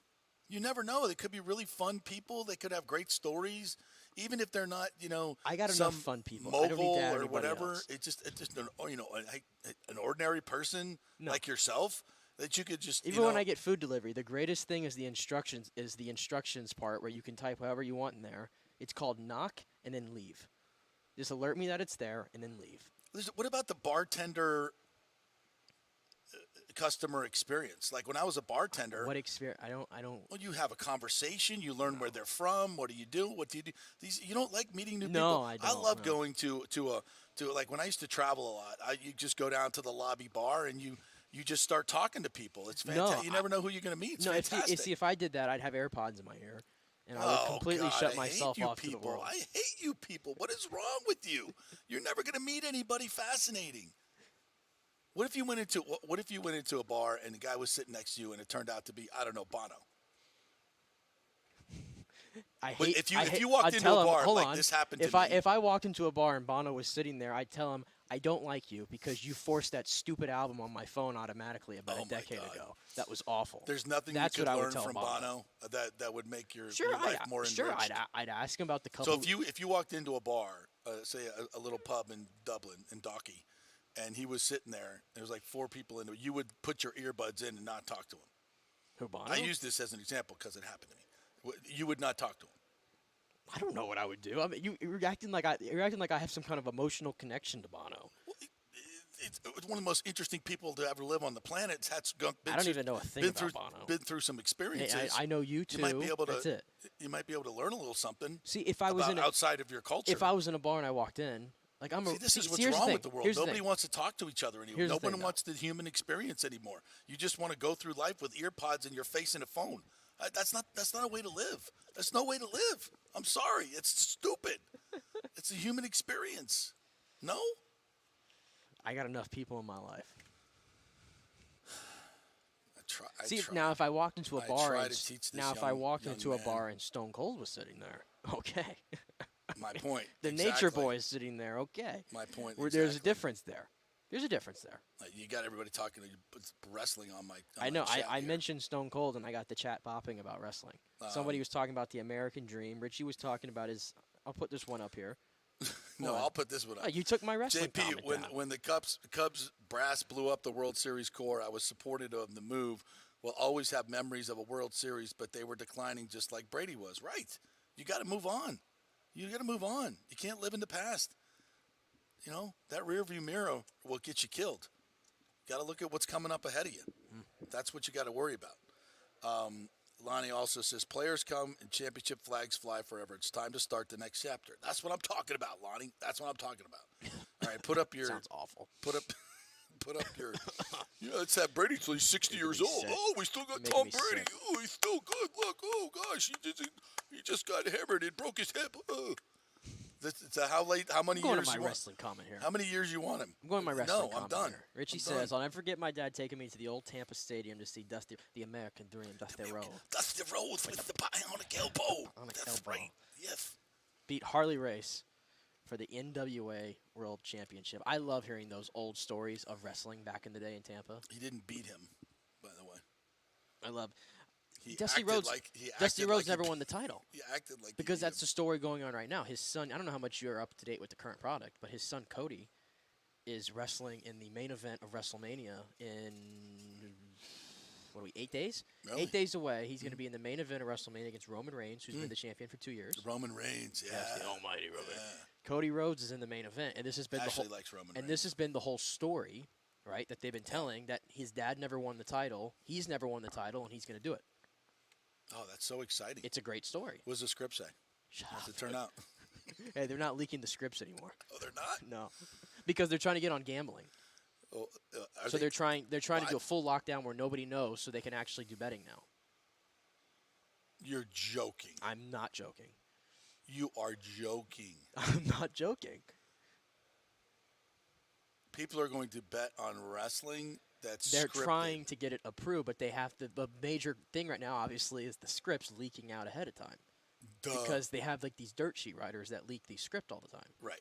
So they need to put an end to that. But they're saying right now, nobody right now that's on the WrestleMania card 8 days out even knows if they're going over or not, because they're really keeping it tight. Because they're trying to prove to these gamblers that they can do it. God, you suckers fall for this. I swear. That's dumber than playing the lottery. Literally dumber than playing. I'm going to bet on a scripted. Although, I mean, you look at the NFL now, and maybe that's scripted as well. So, what did it say? The old school wrestling. Never forget my dad taking me to the old. Oh yeah, you already read that one. According to the old wrestling, Nick, I've never forgotten my dad taking me. We already did that one. You keep clicking on that one. Oh, I'm trying to get to the other one. This one.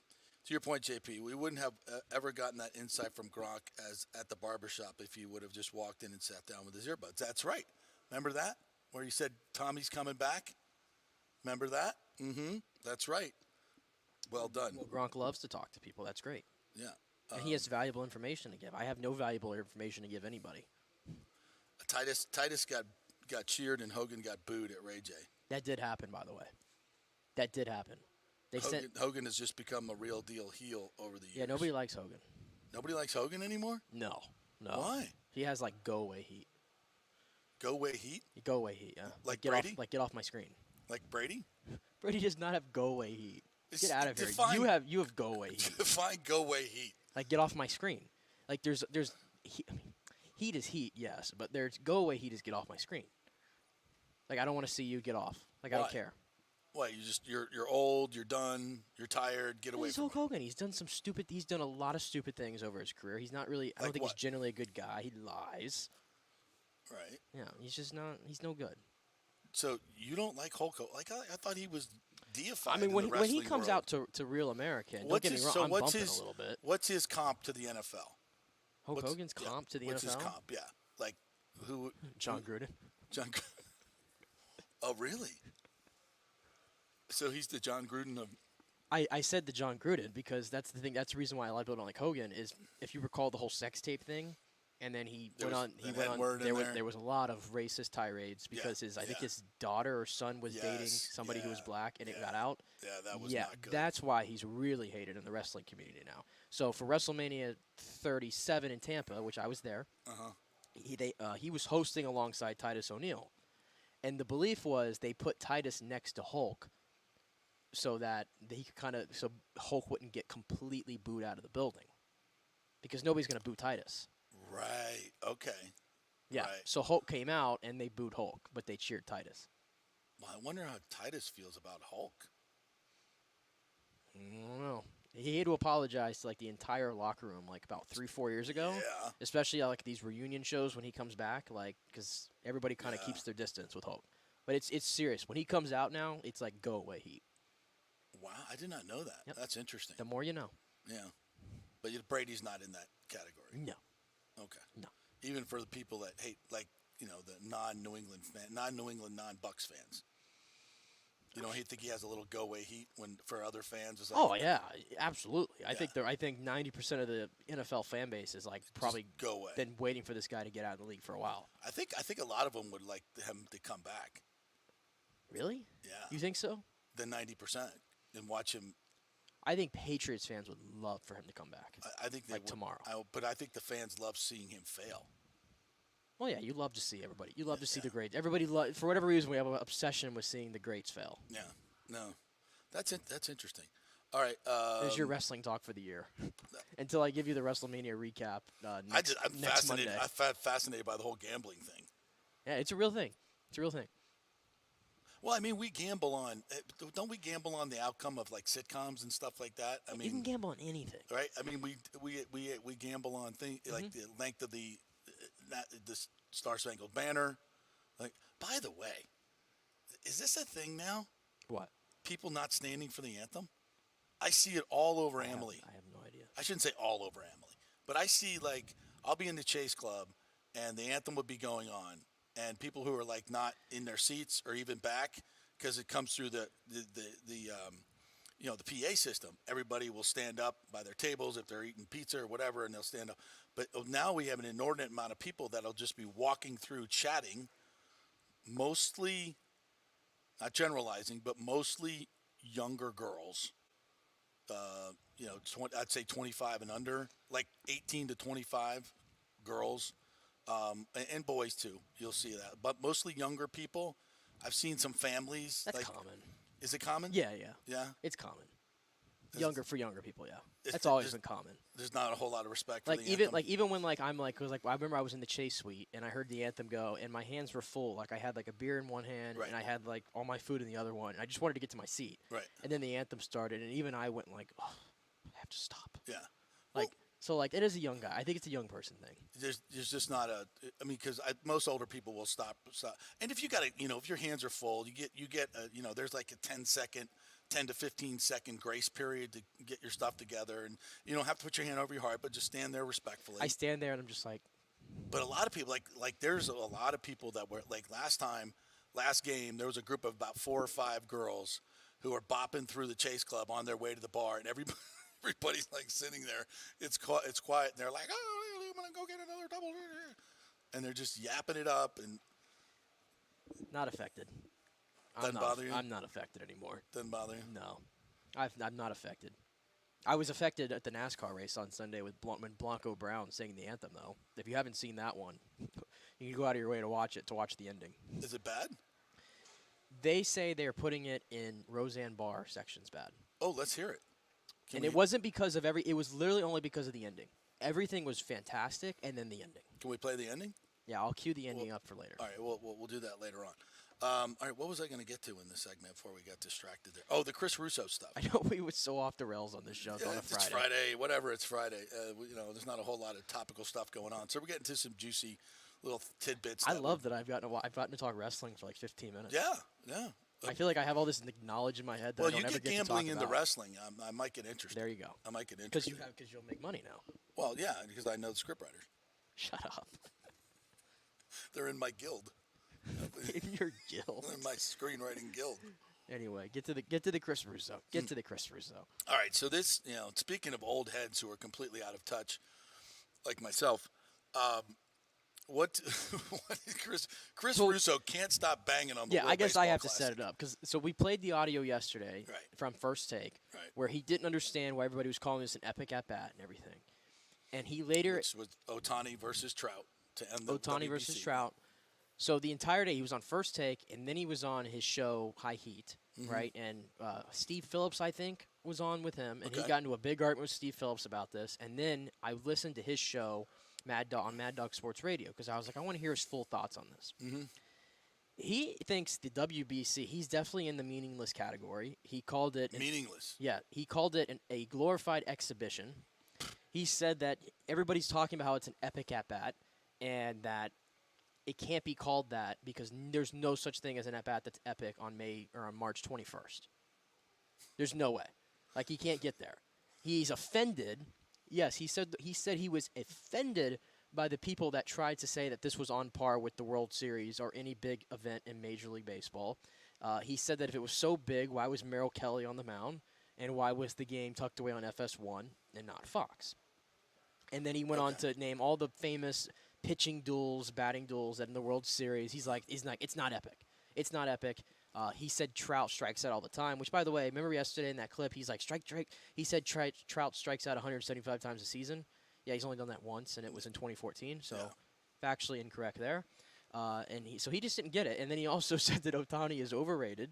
Okay. He said, and I quote, "There's a million guys who can hit 35 and 100." A million guys. Yeah. A million guys. And that him pitching is more of a novelty, and he doesn't understand all this hype about being one of the greatest baseball players of all time. He's in the top 5 in ERA, and it's a novelty. It's a novelty, yeah. Yeah. Boy, for a guy that knows a lot about baseball. There's a lot there. That's a lot of ignorance there. There's a lot of No, ignorance he thinks there. you're ignorant. He said that. He said he thinks you're ignorant Well, first of all, if you think the other way. First of all, was the World Series in did anybody care about the World Series in 1911? Point being, when the World Series started, nobody gave a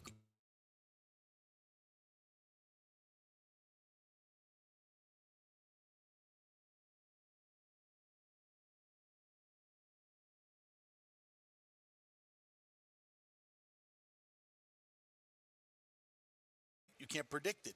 I don't think anybody predicted that over 100 million people would watch the final of the WBC.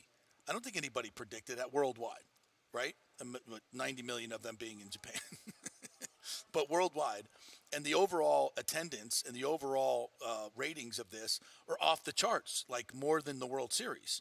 So the point is, there's a beginning point. So you may not think it means it's a big deal based on the history of the WBC. I get that. But to have any foresight and to be able to read the room whatsoever with baseball fans, you understand that this was a big moment. If you don't understand that, you're just completely an old head, and you want to go back to 1956 when there's 3 television stations and they're in black and white. Sorry, dude. The game advances, and this is for baseball who desperately needed a shot in the arm. This was we realized what baseball can be. Major League Baseball had become so staid and so boring. You can't celebrate a home run. All the stupid stuff, the unwritten rules of baseball, that it started to make it no fun, and it became nothing but a money grab. For the owners, for the players, the money is just so disgusting. Players, don't play. I mean, to me, Major League Baseball had become boring. And I just didn't. There was no joy in the game. That's my rebuttal. It's a bunch of robots out there, and then I go watch this where they're not even hardly getting paid, and they're playing their ass off, and the stadiums are packed. People are going nuts. It's because of that nationalistic fervor, which being nationalistic now sometimes has become some dirty word. Because you want to support your team and your country. That's somehow a bad thing. No, people love it. They enjoy it. Yeah. And this is the glory of the game. It's now an international game. Sorry, Chris Russo, but Americans aren't the best at baseball anymore. Japan is. Sorry, they are. They're better than us. They play the game better than us. They're better fundamentally. They're better all the way around. Sorry. I mean, I'd want to see it. I want to see what the USA's best pitcher is. Don't get me wrong. Well, let's see it on the starters. But let's see it. I mean, we need to get the Merrill Kellys off the mound, so it's more important. And why Chris Russo weren't the best players out there? Because of money. And he knows the answer to that. But he put it out there. The teams and the owners that don't want their players getting hurt, even though the game picked up hundreds of millions of fans around the world, which is going to make you richer, by the way. Duh. So maybe if a couple guys get hurt, which they could have got hurt in spring training, baseball great example was becomes yesterday. Yeah. Did you see Rhys Hoskins? Yes. For Philadelphia. Oh, yeah. He's out for the season. Yeah, are we going to stop spring Towards training? ACL. Are we going to stop spring training games? Should we stop spring training? We better, because somebody got hurt. No more spring training games. We should have shut down Ray's camp the second Glasnow got hurt. Yeah. Should have been over with. Why didn't we? My gosh, somebody's going to get hurt. Just stop the whole thing. Stop the whole thing. We can't have it. Oh, my God. Despite the fact we're going to pack stadiums and baseball's going to be great again and fun again. It was interesting last night in my I sit down with Johnny Damon and Luis Alisei. I asked them about the pitch clock, and they didn't like it. Neither one of them liked it. See, I always knew I was a Johnny Damon guy. Neither one of them liked it because players want their time. They want their time to go through it, and they and they were speaking the same things of, well, World Baseball Classic, a 4-hour game didn't bother you. Yes, if there's action, and there's passion, and there's patriotism, I'm sorry, but Tuesday night at the Trop doesn't look like Venezuela versus Cuba with a packed stadium. I'm sorry. I don't mind it 4 hours if you got that kind of energy in the building. When there's 4,000 fans who are getting charged $80 a ticket to sit in the outfield in a mausoleum of a stadium with a bunch of overpaid, pampered players taking 75 seconds to get into the box because they have to adjust their junk 16 times. No, I'm sorry. That's a little bit boring to me. I can't. You can wrap your hands around it. I can't wrap my arms around that. Sorry. That's boring. Let's move on. Let's get the game going. The pitch clock right now seems a little, it does seem at times to be hurrying the game. But the alternative to me is the game will die. The game will die. So you have to adjust. You've got to make, and I know it's going to be a pattern of adjustment, but after a while, people will get used to it. The players will get used to it. That's what we've heard in the minor leagues, and I'm here for it. Yeah, I'm here for it. The overriding point, though, to what Russo said in WBC is that we all recognize that it was the most fun we've had watching baseball without a competitive rooting nature in most of it, right? Even like the USA games. Like I didn't even watch the first couple USA games because I was just like, it's the WBC. I don't really care. And then I saw the buzz that it was generating, and I tuned in, and then all of a sudden, it's like I was like, all right, let's go for my country now. Like then I got into it, right? And I think that was for a lot of people. Yeah. To be honest, but I think Major League Baseball, we're a week out from opening day. Right. You have all this excitement, and that was another thing Chris Russo said. He thinks it takes away from opening day. Like it's just all these arguments that just made no sense to me. And again, I like I generally listen to Chris Russo for baseball because there's a lot of things I do agree with him about the game. But this kind of stuff just seems so archaic. Seems very provincial to Major League Baseball. It does. And which is really, Major League Baseball should be trying to take a page out of the book and be like, they should be talking to everybody that set this thing up and being like, hey, what can we do differently here? How can we capitalize? How can we make our game? Because it felt like they captured the younger fan too this time around as well. Mm-hmm. Right? I mean, and we made all these stars. We talk about all the time the lack of star power. Like in baseball circles, there's star power, but there's not a lot of baseball guys who are stars outside of the game. And all of a sudden, we talked about Randy Arozarena, who, by the way, I just saw he's at the Trop this morning. Guess what he's doing? He's signing autographs for everybody. Everybody's lining up at the Trop today to get a Randy Arozarena autograph. Is he taking batting practice in a sombrero and cowboy boots? He should. He should. He should. Capitalize on that. For opening day, he better. He should be introduced in that sombrero and those cowboy boots. Yeah, absolutely. Yeah. I mean, Trey Turner hits another bomb yesterday for Philly. He's locked in. You have all these stars that were made in that game. Capitalize on that. Here's what I would do. If I'm the Rays marketing department, because first game's probably going to be sold out. Game 2, I take an entire section, and probably left field. The entire outfield, right? Left field. And I get in touch with the Mexican Baseball Federation and whatever fans that they have in this area, I would either sell them cheap tickets or comp their tickets and tell them to bring all their flags and everything else. And we're going to celebrate Randy and Itzhak Paredes in the WBC. We're going to have special highlights of them playing for Mexico, and we'll celebrate Mexico and Team Mexico and the Rays being a part of it. Why would you not do that? And show the Rays and their fans, right, all 10 of them, that how you can act during the game and get some passion going in the game. And I understand when you're paying $75 for an outfield ticket, it's hard to do. I get it. But they seem to be heading in the right direction, the Rays, as far as marketing to their team, the ballpark pass, all those other things. But these are other fun things that they can do to capitalize on the WBC and get fans interested. Well, I want the league to do it first. Yeah. You talk about the betterment of the league and growing the league so they don't die. I told you all the time, and this is why I think it's all nonsense with the MLB, create stars. Create stars. Yeah. It's all about every business is about star power. Right. What do we talk about in the NFL? We talk about the quarterback because they're all stars immediately. Yeah. In the NBA, do we always talk about, man, that team is so fundamentally No, we don't. We don't. We could talk about it, but guess what? It's boring. Right. Nobody cares. When we talk about the Milwaukee Bucks, we just talk about how great Giannis is. That's what you do. That's how it works around here. Stars. And that's what the NHL doesn't really do a good job of either. And the MLB doesn't do a good job either. Market your stars. And you have a golden opportunity to do that now. And Shohei Ohtani, I think it speaks for itself. Shohei Ohtani is a star. There's no doubt about that. Not according to Chris Russo. He's overrated. Anybody can pitch. Oh, yeah, completely overrated. Anybody can overrated. Have a sub, 2.5 ERA. That's easy. Yeah. Yeah, throw 100 miles an hour. That's just a novelty. He's not really good at it. Yeah. How dumb of a take is that? All right, we need one more break. Yeah, one more break today. Well, last break, and then we'll come back and look ahead to the weekend and all the fun stuff going on this weekend. Opening day is coming up. What did you say? Tuesday? And the Rays did announce Sugar Shane's on the mound. Okay, of course he is. Sugar Shane's on the mound. All right, so get your ballpark pass. I wonder if those things are sold out yet. I wonder how many they're going to sell. We need to find out all this stuff. Back in 3 minutes. Stay with us.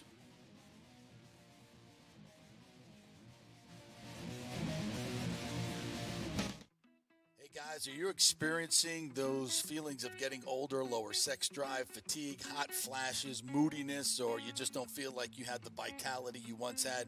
It's a chronic problem here in the United States. You're not just getting old, it's likely low testosterone. Studies over the last 20 years show a shocking decline in younger males aged 16 to 39. Older men have seen a sharp decline as well, so do something about it. Go see my friend Christopher Lugo at Bay Area Modern Medicine. Look, testosterone replacement is not a frivolous treatment. It takes a professional, targeted approach that focuses on total body wellness, vitality, and emotional stability, not a one-size-fits-all approach like many clinics use. They will monitor your blood work and adjust your treatment as needed for optimal results. Folks, I've been on testosterone therapy for over 6 years, and it is a life changer. You will feel and look better than you did 10 years ago. Give them a call at 844-977-3477 or go to BAMMC.com. Tell them JP sent you for priority scheduling. That's 844-977-3477 or BAMMC.com.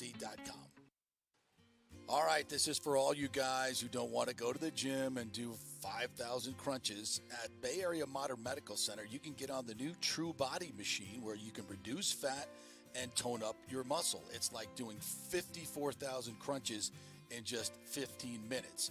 Define your body as you see fit. True Body offers personalized muscle stimulation that delivers the equivalent of those 54,000 crunches in just 15 minutes. Just get in touch with them at Bay Area Modern Medical Center, BAMMC.com. Chris Lugo and the team over there will set you up on True Body and get amazing results. Non-invasive with comfortable and little to no pain and zero downtime. You can isolate and target those areas that you want to improve and treat multiple areas simultaneously. It's an amazing machine, so check it out at Bay Area Modern Medical Center, BAMMC.com.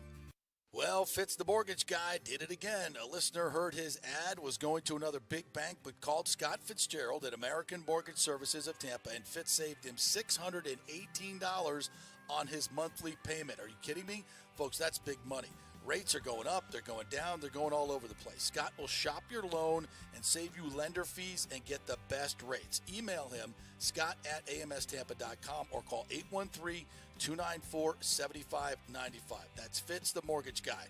Lots of stuff going on right now, and these rates are going all over the place. You need somebody knowledgeable in the market that will work hard for you and get you the best deal. That's my man, Scott. He's done 3 loans for me, done thousands of loans for local folks here, works with a lot of the coaches and players in the area. He's the guy. 813-294-7595 or go to scott@amstampa.com.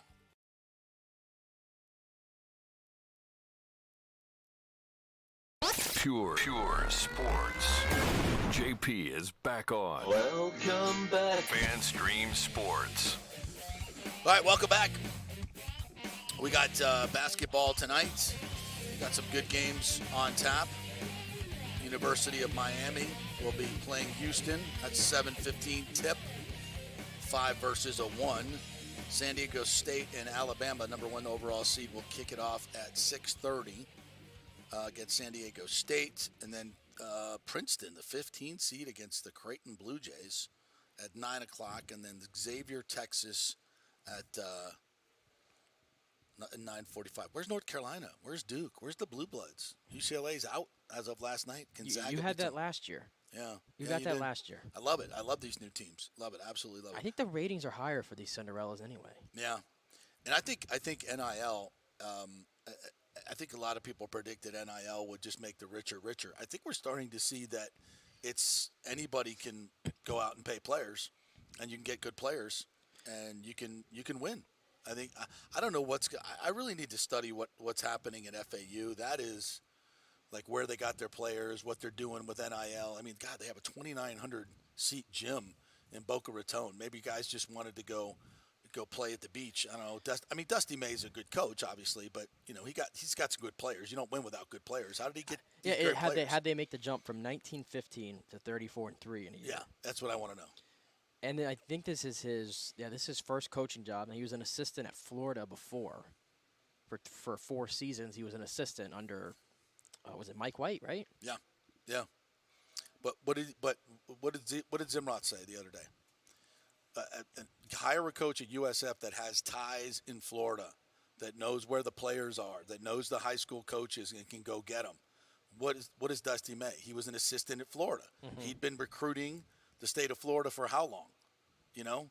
I don't know his total background, but I believe Z said that he'd been around Florida basketball for a long, long time. So that's what USF needs to do. And clearly Mike Bray is not that guy, at least not to Michael Kelly. That was a little weird how that whole thing went. How do you think Mike Bray feels like? You know what? I'll take that interview with USF. You know what? I'm gonna see what it's all about. If I want that job, And then they didn't even offer him the job. I'm not gonna bang on USF for that because we don't know. If he wanted to come here and retire, I got no interest in that. And to your point about the NIL, college basketball. It's the one sport where the little guy always has a chance to get through. I think this was going on before NIL. Yeah. We saw to the Sweet 16 very rarely. We saw the Loyola Chicago get all the way to the Final Four. Yeah, that's true. A few years ago. Yeah. Right? Yeah. We've seen, one of my alma maters, Florida Gulf Coast, went pretty deep in 2013, I believe it was. We've seen a lot of great. George Mason, I remember, was in a Final Four. Yep. Earlier in the 2000s. It can just happen. I think there's a lot of good coaches. I didn't watch it as much during the regular season this year because, in fall there's just a lot to keep up with, and college basketball is just not really one of them typically. Right. But the tournament, is there anything that's guaranteed to deliver more than March Madness? No, it always seems to. We've had some boring tournaments, but this has not been one of them. It's a star-making tournament. Yeah. It makes coaches, it makes players, it makes draft picks. It does all those things, and I think FAU is just a product of that. Yep. To be honest with you, I would agree with that. And by the way, thanks to the Florida Sports Hall of Fame for having me out last night to MC the baseball, bourbon, and cigars with Johnny Damon, Luis Alicea, former FSU St. Louis Cardinals guy. Really had some great thoughts from those guys. By the way, both of them do like the extra innings, putting the runner on second base. They love that idea. They didn't like it at first, but now they love it. Spare me. I think which is something you hear from a lot of the players. And by the way, the Rays did announce that Sugar Shane's going to start, obviously, as their opener. And we didn't mention this. Tom Brady becomes minority owner of the Las Vegas Aces. How about that? He's going to own a WNBA team. I thought he was going to be an NFL co-owner. That's great. Yeah, so now he's got a WNBA team. That's great. I saw his message on Instagram. He's very excited. Talked about his sisters were big athletes, and he used to go to all their games. He's a big champion of women's sports. Is it his I forget it now. Is it his niece? Is it Maya Brady? Is her name? The softball player. Stud at a UCLA. Yeah. Yeah. The softball player. Why not? I know we have a women's professional softball league. I would watch that. I love watching women play softball. I like women's. It's such a fast game. When we get to NCAA tournament time love watching softball. For baseball and softball. Yeah. I find myself sometimes watching more softball. Yeah, me too. Than when we get to actually the postseason. It is a game of action. Mm-hmm. It is a real game of action. And I think it's because everything's so condensed almost. Yeah, it's so fast. You got to pick it up and throw it. It's fast. I think I would think that would be more interesting for people to watch. I don't know. I like the tournament they have in Clearwater every year with all the best teams come in. Yeah, when at the beginning of the season. Yeah, that's very well attended. That's in general, a big deal. I think the women's sports, I think the ratings for most of them across the board have gone up. Yeah. Oh, they have. Especially absolutely. collegiately. Yeah, absolutely. Well, they're more fun to watch.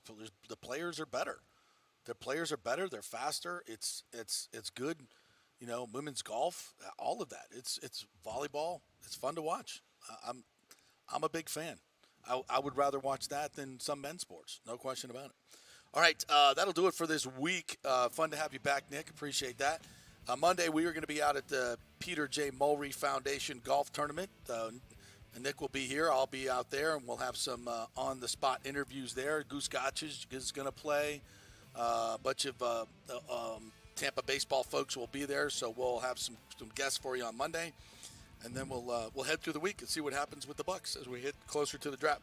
Have a great weekend, everybody. And don't forget, it's the Bolts and Boston tomorrow at 1 o'clock. Can't wait for that one. That's going to be interesting. Have a great weekend.